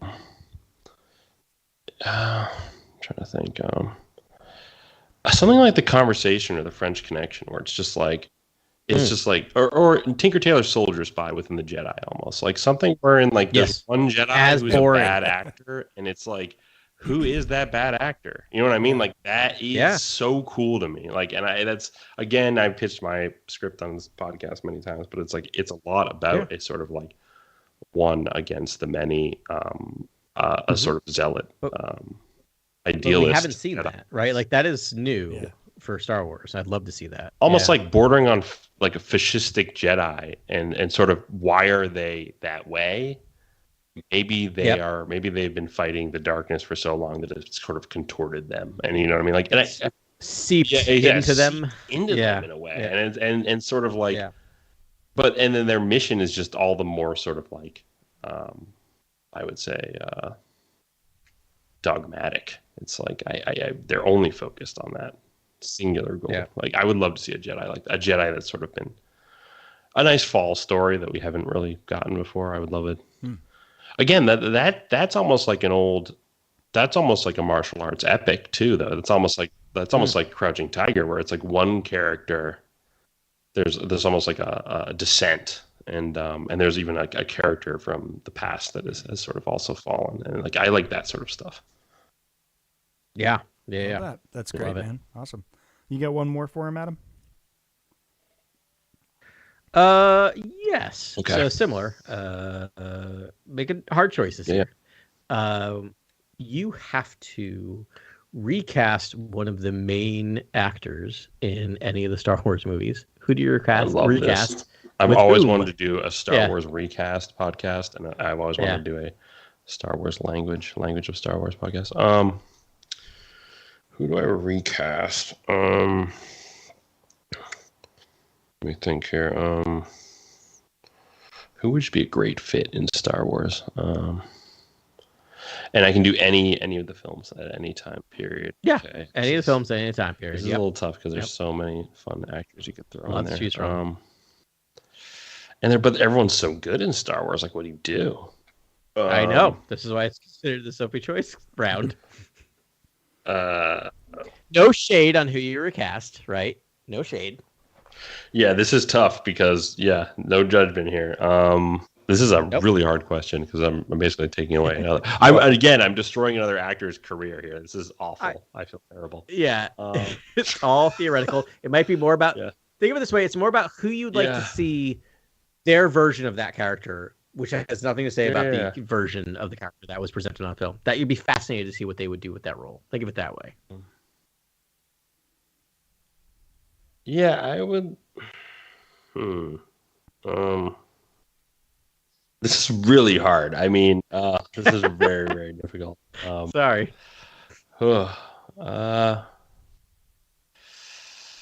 I wouldn't mind seeing. I wouldn't mind seeing Matt Smith as Palpatine in The Rise of Skywalker, and sort of taking out Ian McDermott, and sort of just for the sequels. There you go. I'll allow it. sticking with the Matt Smith rumors, the idea of a young Palpatine, maybe like that would have been so cool to me. I was like, oh, what a different, what a nice juxtaposition. It's like it's not the old Emperor anymore. He's found the wellspring of rejuvenation, like whatever this immortality he's chasing. Like, more built into the lore that George is establishing. If you've ever seen Matt Smith in The Crown, like that's that's who we should have gotten for Palpatine. No, but I've seen him in House of the Dragon. I'm like, this is great. This is he's just so and everything he's done has been amazing. So good in that. I mean, he's also good if you like. I watch all the Doctor Who's, and he is the most like not unhinged, but the of the Doctors, you're just like, is he just gonna let everyone die? And maybe he will. Like, you know what I mean? Like, he just seems the most possibly malicious. Yeah. That was a tough question. It's tough. You're welcome. Because like, what do you do? I do know about casting rumors and who's been, but like, I would never put Kurt Russell in for Harrison Ford. Like, Harrison Ford is incredible. Like, I would never touch that. Right. Like, what do you? But no, it's hard. It's so hard, especially with the original cast. Well, it is crazy if you could put like modern people back. If you could, that which I would allow it, because why not? I'm not. We could break the timeline. Yeah, it's really hard. I mean, by the way, that's all we're entering into anyway in the future. Is AI will just allow us to make any movie we want with any person in it. So enjoy that. Be like, hey, make me Star Wars with Kurt Russell, and then they'll do it, and then that's the end of everything. I feel good. All right, I think Ben. Who? Anyone have any questions for me? I think it's Yeah, do you want? I'll start, Grant, if you're right, because I'm just going to turn the first question around on Ben, basically, because I had it as well. But basically, I'm not going to put as eloquently as you, but kind of like your first, seminal memory of watching Star Wars and when it kind of first ingrained. I feel like I've told this story before, but my cousin is I have 3 female cousins that grew up like 2 houses down from me. And one was the middle one was about 10 years older than me. She babysat me a lot, Ellen. And she just like had no fear and was like, I'm going to throw a New Hope on for you. And I remember I was on the like carpet. I was 4. And I just remember the, X-Wings and TIE fighters, and was just like, and I was like 3 feet from the TV screen, the cathode ray tube screen. And was just like, I was just like, put it in my veins. Like, this is my whole deal now. And I think I just keep seeing Luke on the board, the diving board. Do you guys? Yeah. Does that? Do you were like? Does that image stick in your mind when you were sitting in front of the TV, Ben? I mean, that was at that point, Return hadn't come out yet. But I did see Return. So I saw Return of the Jedi in the theater at like. So I was. I'm so jealous. I mean, that was 82, right? So I was 4 then. So I might have been 3 watching A New Hope on the carpet. And so it was like, obviously too young to really get the whole thing, but that like made it better because each year that I got older and watched it, I got more things and I got more things and I got more things. Cool. And it just was like part of the fabric of my childhood and just was like a, and I didn't watch it like too many times. And then, I remember some kids I played with, they had like some weird technology and they were able to do a supercut of all the starfighter scenes and put like, Welcome to the Danger Zone, like made a music video out of it. And I was like, this is wild. Oh, yeah. Wow. I don't know. Things were in the 80s, so it was crazy. So, but I definitely remember, I mean, I still have very distinct memories of standing in line for Return of the Jedi. And then watching it with my dad there. That's amazing. And watching it there. So, but again, I was 4 for Return, so I must have been 3, I guess, like watching A New Hope. Yeah. Well, as I'll tell you this proud papa story for a second, because I have a 3-year-old of my own, and we've been doing potty training. So, it's a lot of like trying to distract. So we did a lot more screen time than we normally did this weekend, and she wanted to watch Star Wars, so I started to get the Young Jedi Adventures series up to be like, let's watch that. And I started to play it, and she goes, no, I want the one with the big people. Yeah. So she wanted to watch A New Hope. So that child has only been live action, has only been fed A New Hope with some editing, but not a ton. So we watched about like 15 minutes of Tatooine. we watched Uncle Owen buy droids, and she was fascinated. She was riveted. There's something. I mean, it's just like, so, there's something about it, right? Yeah. It's just like crack for kids. When you see Peter Cushing in front of Vader, like what? Yeah. Like that's what's happening on the TV. I know. I watched A New Hope like 2 weeks ago, and I still found like 5 more things that I hadn't noticed. Like in the 1,000 times I've watched that movie. It's wild. Yeah. No. Did you ever watch The Last Jedi after watching A New Hope, and you see how like polished everything is? But in A New Hope, everything is so smudged with fingerprints. Dirty. Like C-3PO is just covered in fingerprints. And so is Vader. They're just covered in smudges. Oh, yeah. And I'm like, what? Yeah. This is incredible. Like this is I can't believe we let this like fly, and like now it's just so, slick. Well, some of that information came out. I mean, he had a really tough time in Pinewood and was like, barely escaped Pinewood by the skin of his teeth getting all those shots done. And so it was like, I'm sure he like got real slapdash out there trying to get people to buy in. Oh yeah, like just so much money. Shoot. So much just time. do it. Yeah. Get it done. I know the James Mangold film better be real grimy. Really? That's the approach? That's what I want. Grimy. When we go back to like Knights of the Republic, it's like almost more futuristic. Like Sith troopers are looking pretty Tron-esque. I can do that too. But this is like original. They're discovering what the Force is, so I feel like they're fairly I kind of like the simplicity of like developed. the Rakata Prime. Yeah. Remember that planet, Rakata Prime, and like how I don't know, it's just the architecture was kind of simple. Oh yeah. Like that's I could dig on that. Rakata Prime. Let's see that in the Dawn of the Jedi films. Now I want Italian food. Grant, you got a question for Ben? If you could have one prop, one authentic prop, man, from all films, what would it be? So I've started collecting models of ships too. Anything you want. Anything. Model, like the original model. Like anything. The OG model. Those models are so amazing. They're probably like hundreds of thousands. No. You know what? I just couldn't, as much as like I'd love a Super Star Destroyer in like my living room, or like right behind me right now forever. I think I want a red Imperial Guard helmet. That's what I want. You're sleek thing. OG. Yeah, I almost got offended. Sorry. Yeah. No. Wait, what did you think I was saying?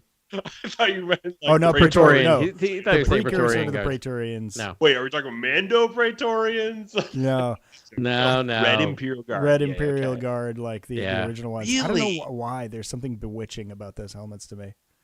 I'm with Ben on this one. I don't know if it's about like when we experienced it, but I still remember like watching Return of the Jedi, just seeing those and be like, what are those? That's one of the many helmets I do not have in terms of my collection that's the white whale, I think. Like as far as like helmets go, and they even talked about it in Bloodlines. It was like a meta thing. It was like I think he gets one right in the beginning. Don't worry, Dark Horse comics in the '90s were all about the Imperial Guard for a while. They're they're so cool, and they only really use them in like modern canon.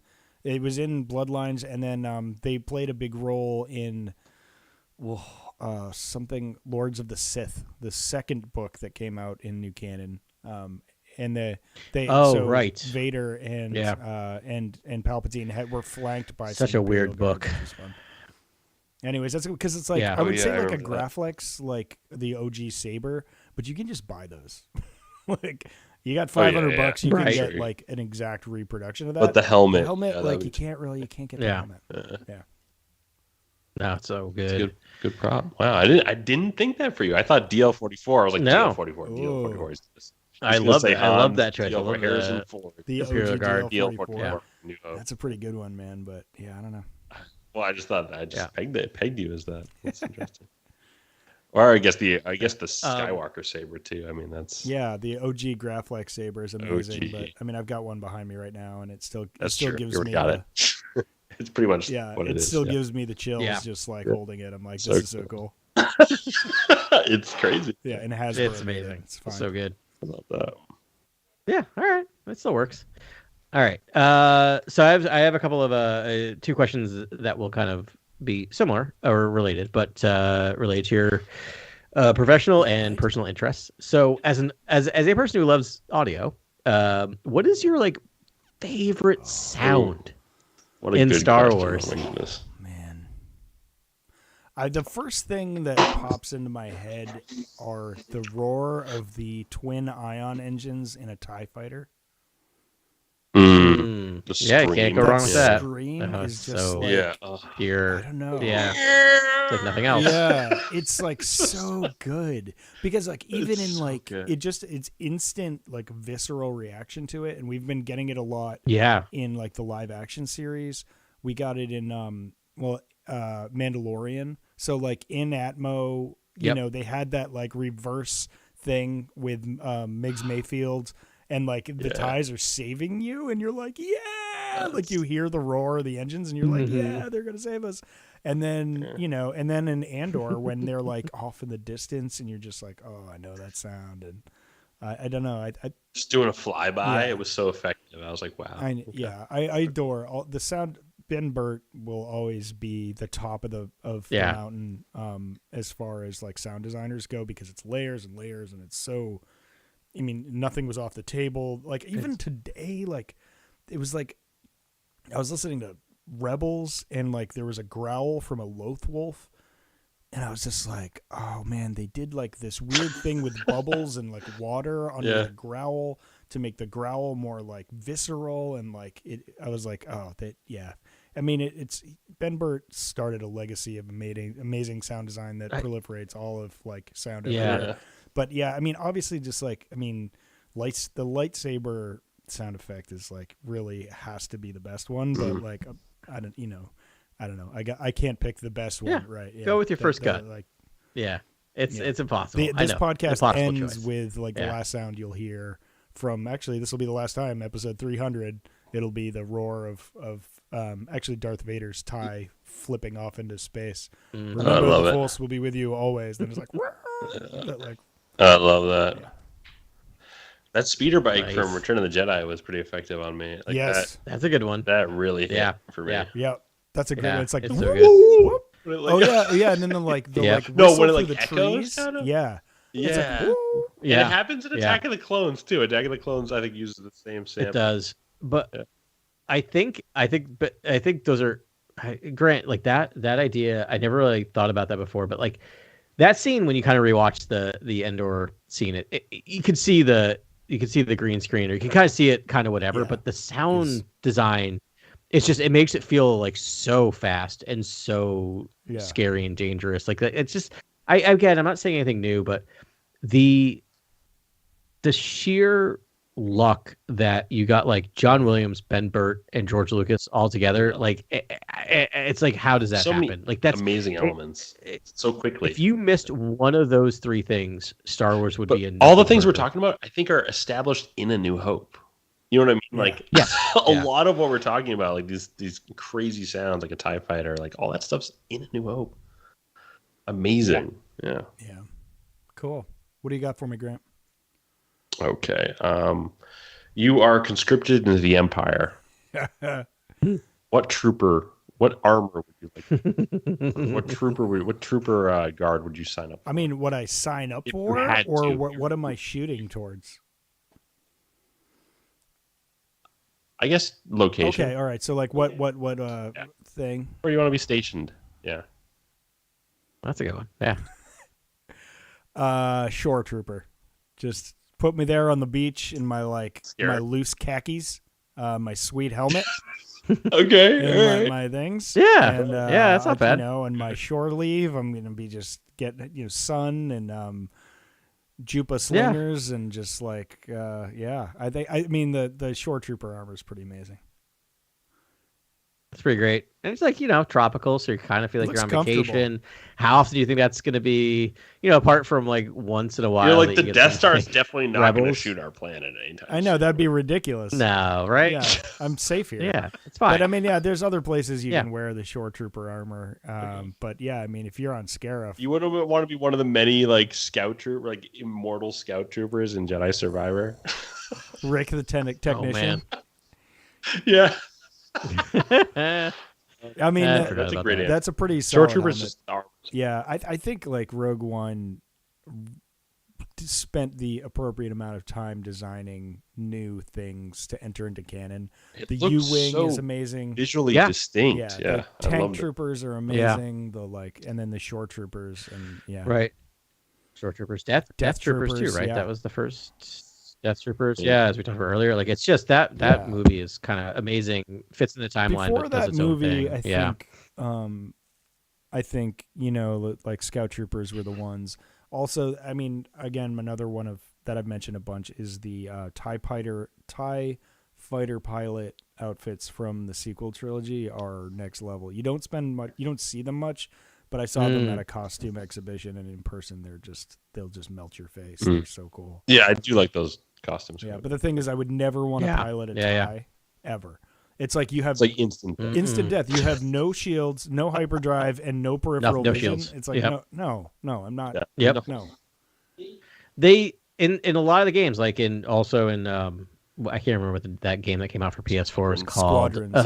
Squadrons. Thank you. Yeah, but also in the earlier versions of that, like the TIE Fighter Advanced and all the other stuff, for like the computers, like.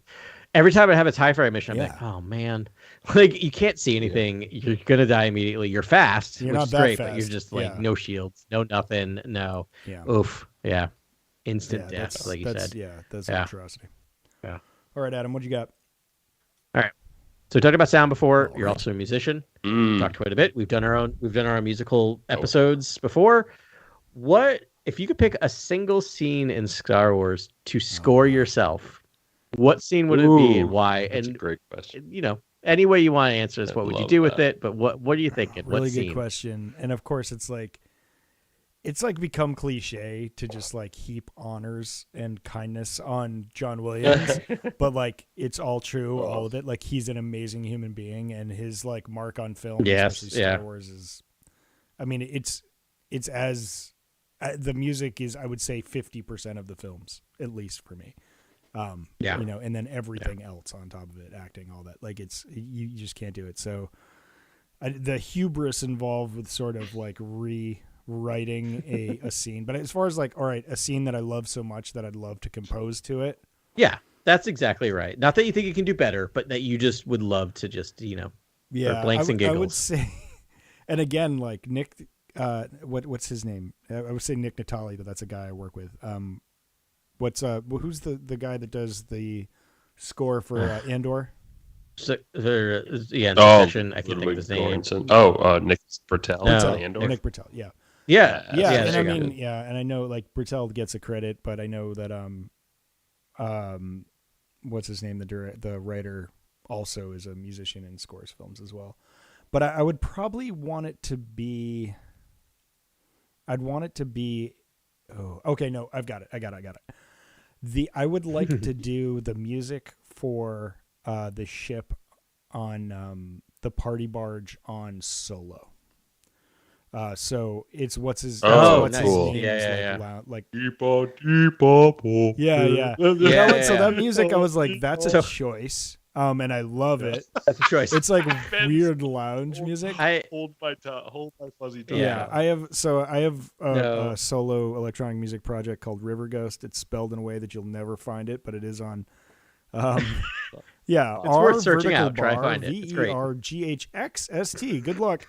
But it's on there. But I think I've always sort of. I'm always telling myself my next album's just going to be like music that you could like instantly drop into Star Wars. Like I never want to sort of know what the instruments are. It's going to be all like sort of party and fun and all that. So that's the kind of music I like to make. I love it. And that's what I'd want to do. So like a party scene, in what's his name? What's the character's name in Dryden Voss. So Dryden Voss is a yacht, pleasure yacht. Yeah.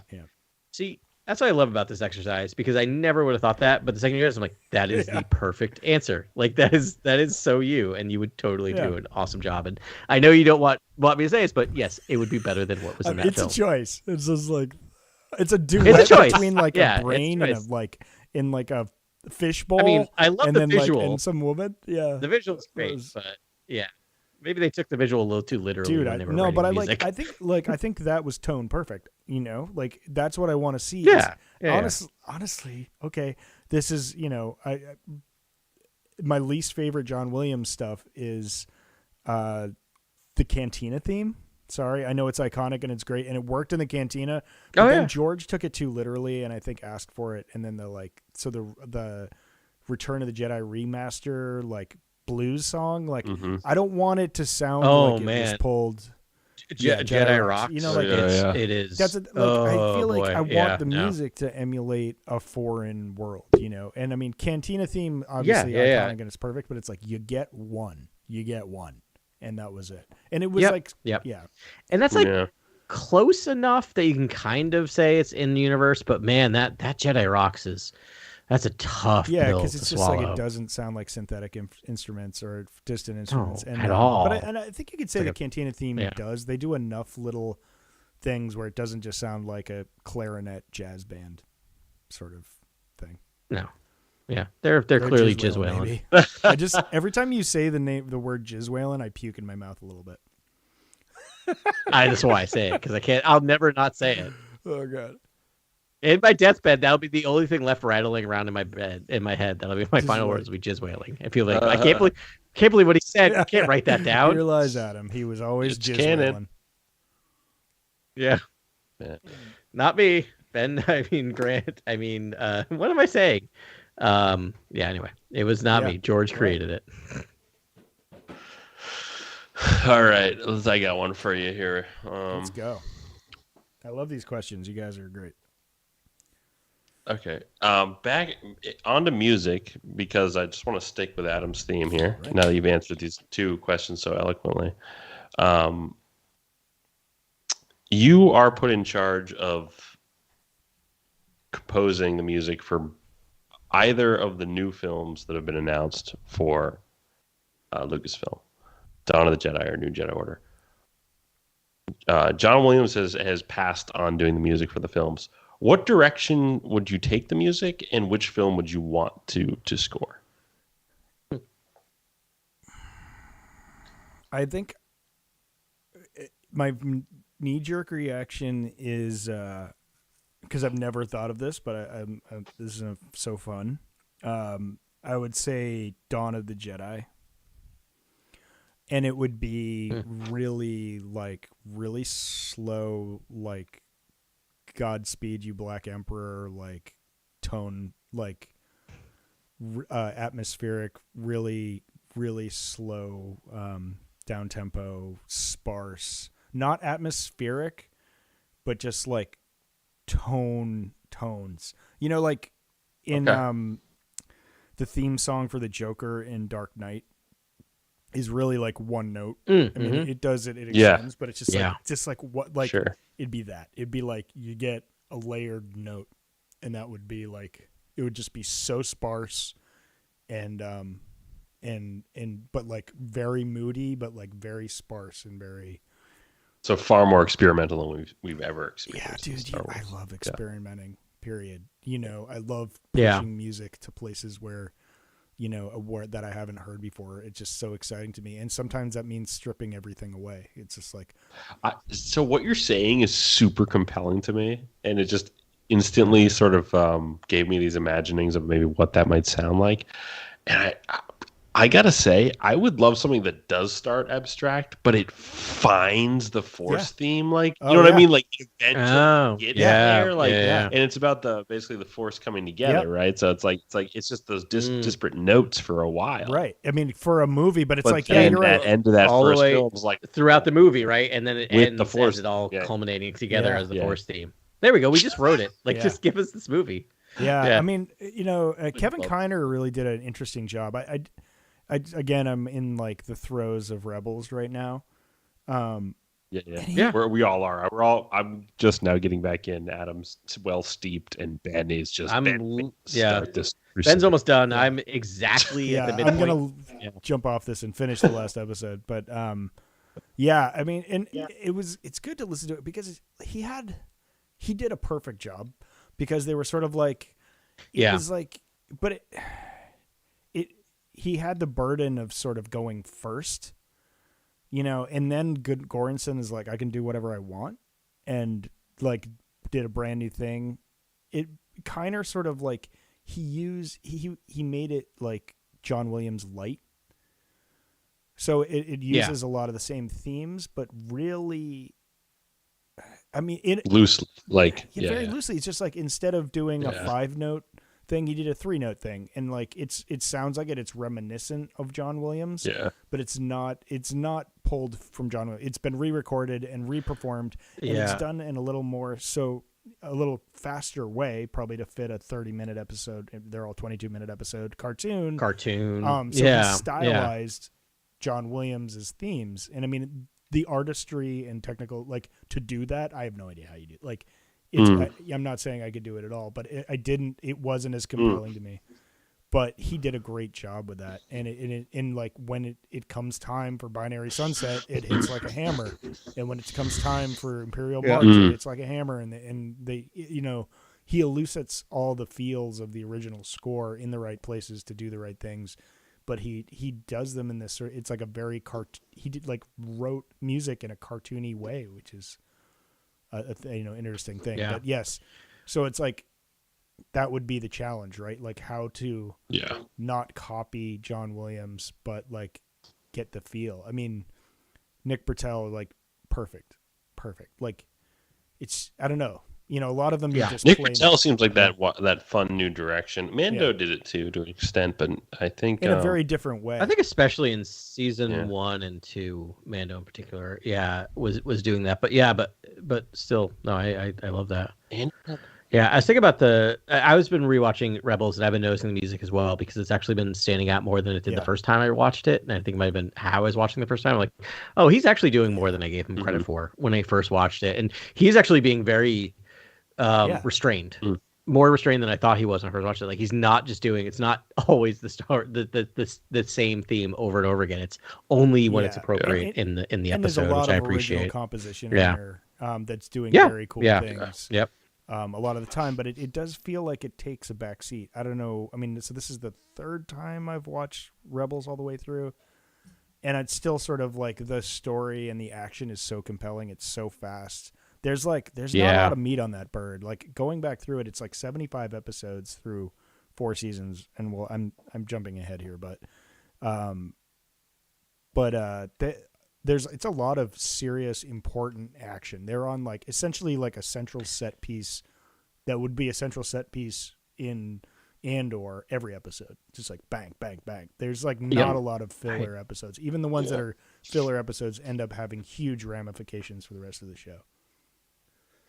Yeah, I was literally thinking like if I want to come up with some episodes for Carly to watch as a primer for Ahsoka, I found it really difficult because I'm like, he gets his lightsaber in this episode. Oh, and he learns this in episode. Like even like you're right. Like every episode, there's some takeaway that is a character moment. It's really impressive. We'll talk more about it when we do our discussion of it. But like, I can't believe either that so the end of season 2 is the Vader Ahsoka confrontation, and I'm like, wait.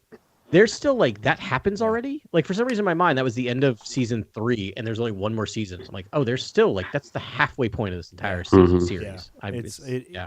It's so fast. It moves so fast. All right, that music's incredible in there. Yeah. It's great. He does a great job. We've been blessed, but I do love the sort of original takes and Britell. It's like, and why can't I think of the writer's name? Please say it before I die. The Andor. Tony Gilroy. Yeah, I think he has. I mean, he cares about music, so he cares about the direction. Oh yeah. But I think that score. He's in a band, I think. Yeah, I think that score does all the things for Andor that anything John Williams has done for any of the other films. Like it's the air you breathe in that, like in the mood. It really started the modern sort of like almost like postmodern. Approach to Star Wars music, and like I really love that. Like I almost like as much as Ludwig's score for Mando feels like a modernization, and definitely is, given that it's like it's using like hip hop, trap snares, and it's got synthesizers, instruments from all around the world, Moog synthesizer. It sounds incredible. but it almost has like the Western motifs happening within the music, and it's like Andor truly sounds like almost like breeding this new lifestyle of the galaxy. Basically, it's almost like a lifestyle sound. Yeah, it's so moody and so beautiful, and it's gorgeous. So. Cool. Anyone have anything else? I've lost track of what the numbers are. I got a couple left, I think. So 2 questions. Kind of now we're moving on to kind of a bit of production and storytelling. So I always think back to when Lucas is like, I wrote 100 episodes of Star Wars Underworld. Oh, right. Yeah. Remember that? So let's say, theoretically, you were given a 100-episode order of television. Don't worry, this isn't going to be as complex as it sounds like it's starting out. But you have to write, basically, you have to spend 100 episodes in an era of Star Wars. Which era do you think you'd want to spend that much time in, and why? Of like the new main eras. Of all the eras, right? I mean, everything's on the table now. Yeah. Yep. Yeah. So I think this is where I flip, because I think I'm most excited about the new Jedi Order. And you know, I think that would be it. It would be new Jedi Order stuff, like burgeoning forth into the future, with no sort of ending in sight. We've talked a lot about, different ideas for that, and I'd really be interested in understanding what a Jedi Order looks like now. Like after 25,000 years of history, like where do we go now? Right. And, right. That's what's most. What are the new threats? What are the new political stakes? How do we do things differently? Yeah. That would be the most exciting for me. No, I love that, and that's what kind of I'm really excited about the Rey movie or the new movie, but it makes me a little nervous that we're getting a movie, right? And there's not like a guaranteed trilogy or a series. And I'm like, but this is where we need to be kind of like in Star Wars. To be super compelling and amazing, but they kind of can't put too many eggs in that basket just in case it's not perfect, right? Because it's like then everything that comes after it has to honor it, and like what if it's not perfect? Like that's going to be the hardest movie to make. It's really going to be hard, yeah. Yeah, it could be difficult. I mean, it's exciting, right? But like, what if it's too safe, and it's like, now we're stuck with, the Emperor's like 2. Just another there was another movie. clone who's the like Rey's brother, and that's existed, and they're the new Emperor, and it's like, like I don't know, what if they get penned in by some like too safe decision, and now they have to deal with it? It's a bleak outlook going forward. I know. It's really that's the one I'm most nervous about for that reason. Is that's the one that's got to land. They got to stick the landing on it. Yeah. Does that mean bringing Adam Driver back as a ghost of some kind? Does the dyad still play? It was built as this sort of. I think that would be too safe. Years. I mean, I don't know. Really? Maybe like I wouldn't hate him communing with Rey, but I wouldn't like it. Like, who taught him how to do that? I personally would, because I was like, I just didn't need any of that, honestly. I just didn't. There's so much of that happening that I was like. I just don't understand. It's like, so like Obi-Wan Kenobi had to study with his old master who had figured this out on his own, how to commune after death. And then it's like, and then Yoda did it. But Yoda also went, talked to like some like, he didn't go to Mortis, but. Well, Qui-Gon also talked to him, right? I think, right. But then, like, Luke ghost. just knew it. But I mean, he talked to Obi-Wan, so okay. But like, no one, like, so. Yeah. But no one talked to Kylo or to Ben Solo, so it's like no. And no one. But talked apparently, to, Anakin no one also knew how to do it. To Anakin, but Anakin knew how to do it. Yeah. Stop pulling at the threads. Right. I know. Like, you know what I mean? No, but I know. But no, but I know what you mean. It's like, and all of a sudden, I do. Ben Solo can do this also. Yeah.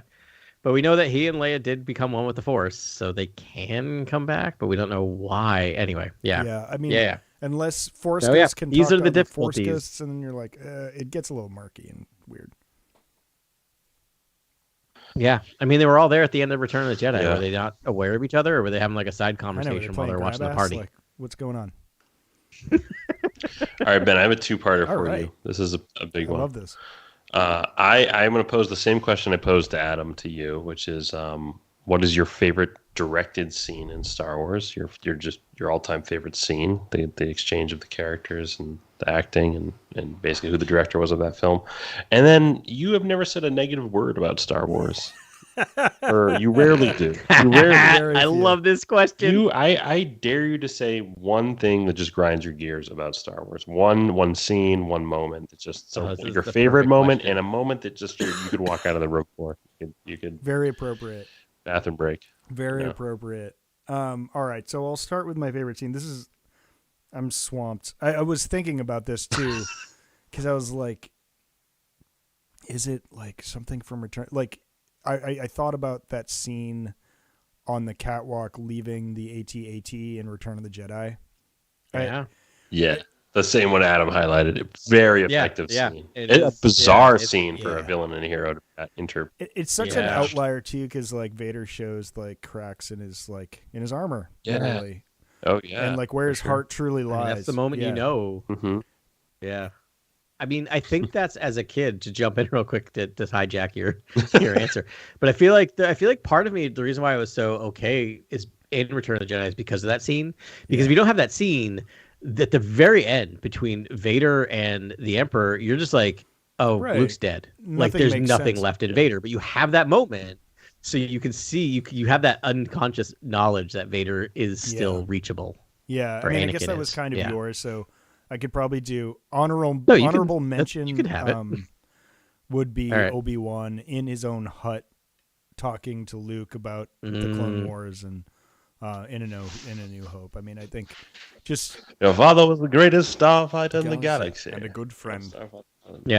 Yeah, and I mean, because Sir Alec Guinness, and just killing it. I was about to fight you guys in the pod the other day. I was like, you know what, you guys talk a lot about Obi-Wan, but I'm like, I'm kind of like Alec Guinness only Obi-Wan. That's like kind of where I sit, and like you guys are all Obi-Wan, and I'm like, I'm not even like animation Obi-Wan. I'm not like I love Ewan McGregor. I love prequel Obi-Wan. I grew up on this stuff, but Alec Guinness just brought that X factor, that like I don't know, that mysticism that was just I don't know, awakened the entire thing. He had a trajectory, something about maybe that's what's so cool about the character is that like he wasn't always perfect. I loved that new novel that they had. It was like Obi-Wan's like adventure. I forget the name of it now. It was just called. He's like not. He's like making crate dragon noises and like mind tricking stormtroopers in a New Hope. And then you have the Twin Sons episode, which is season 3, episode 20,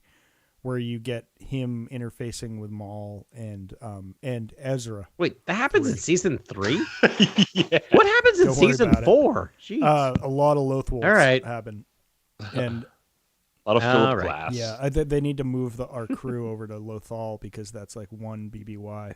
So, but I mean, so that the Twin Sons. I mean, because that's where he arrives. I mean, Obi-Wan is amazing because like he's not perfect. He makes a ton of mistakes. He does all these sort of things, but he is kind of. I do love him younger, but like when he arrives as Obi-Wan, this is like what Qui-Gon always wanted to be. This is what Ahsoka is probably going to be in the next series, and like, it's Gandalf sort of territory, Force user, and it's like his ethos should inform the new Jedi Order, I think. Okay, so you want me to say something negative? You have to, yeah. I cede my final question. You have to. For this to be the final question. I've never heard Ben say a negative word about Star Wars. I hope everyone's listening right now.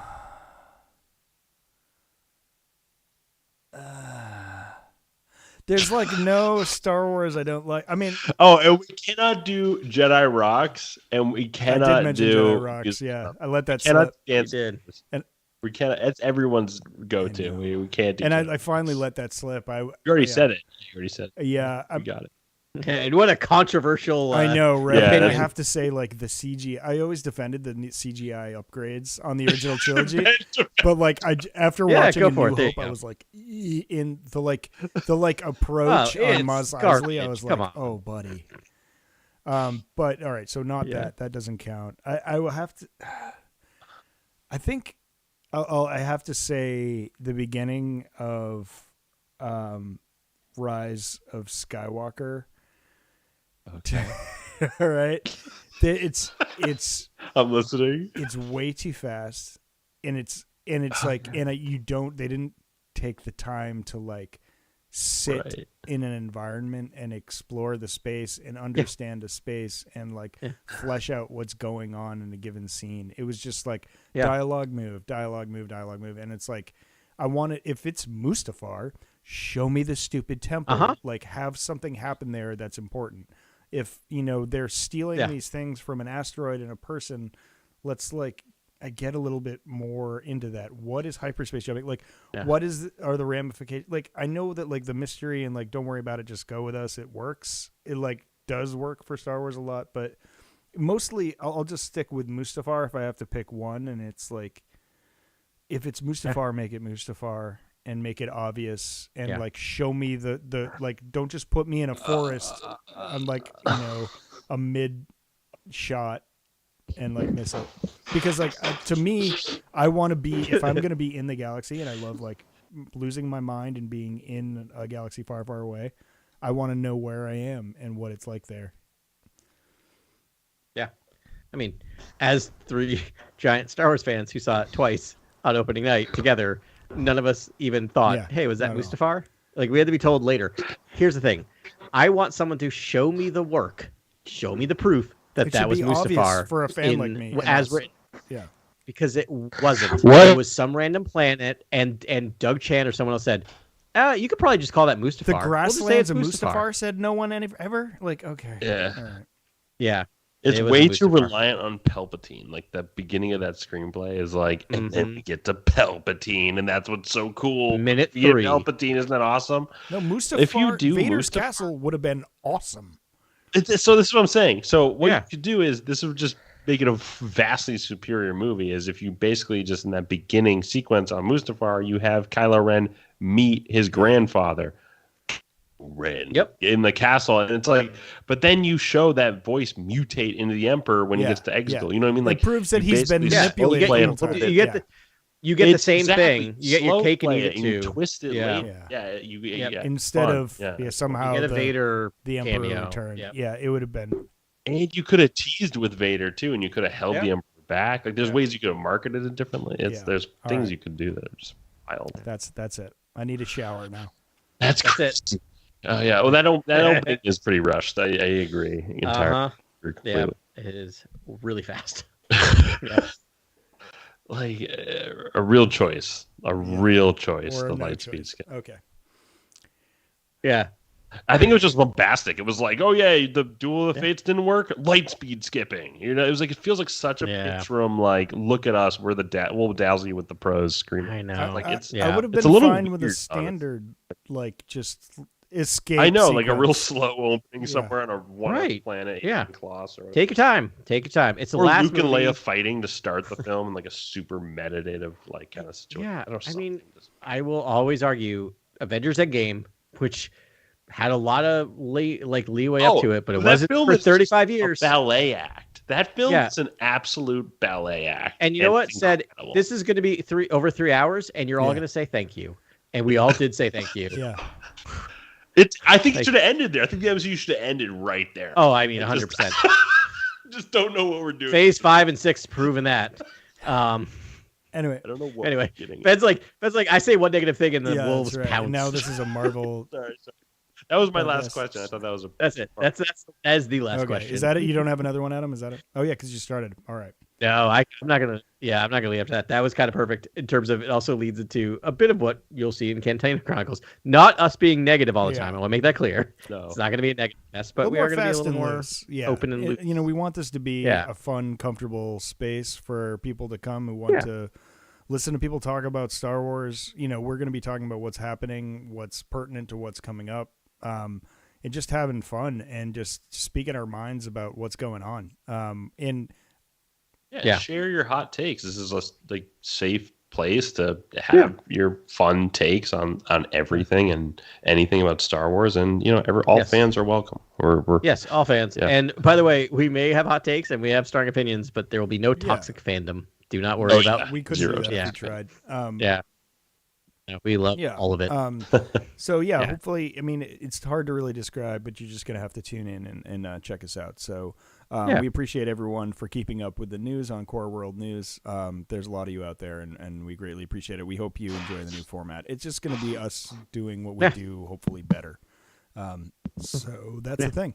And a little more aptly titled. Come join us at the bar and talk about the galaxy far, far away. It'll be great. Well, all right. Well, I guess it's kind of with a heavy heart, but this is really just a new beginning. I know. I'm just going to say thanks very much for listening to us. I don't know if you've listened to all 300 episodes. Probably no one has except for us. But we greatly appreciate it. We can't wait to talk to you next week as Cantina Chronicles. Until then, stay safe out there, and may the Force be with you. This is Grex Kondak signing off. For the latest breaking news, follow @CoreWorldNews on Twitter and Instagram. Thank you and good night. Remember, the Force will be with you always.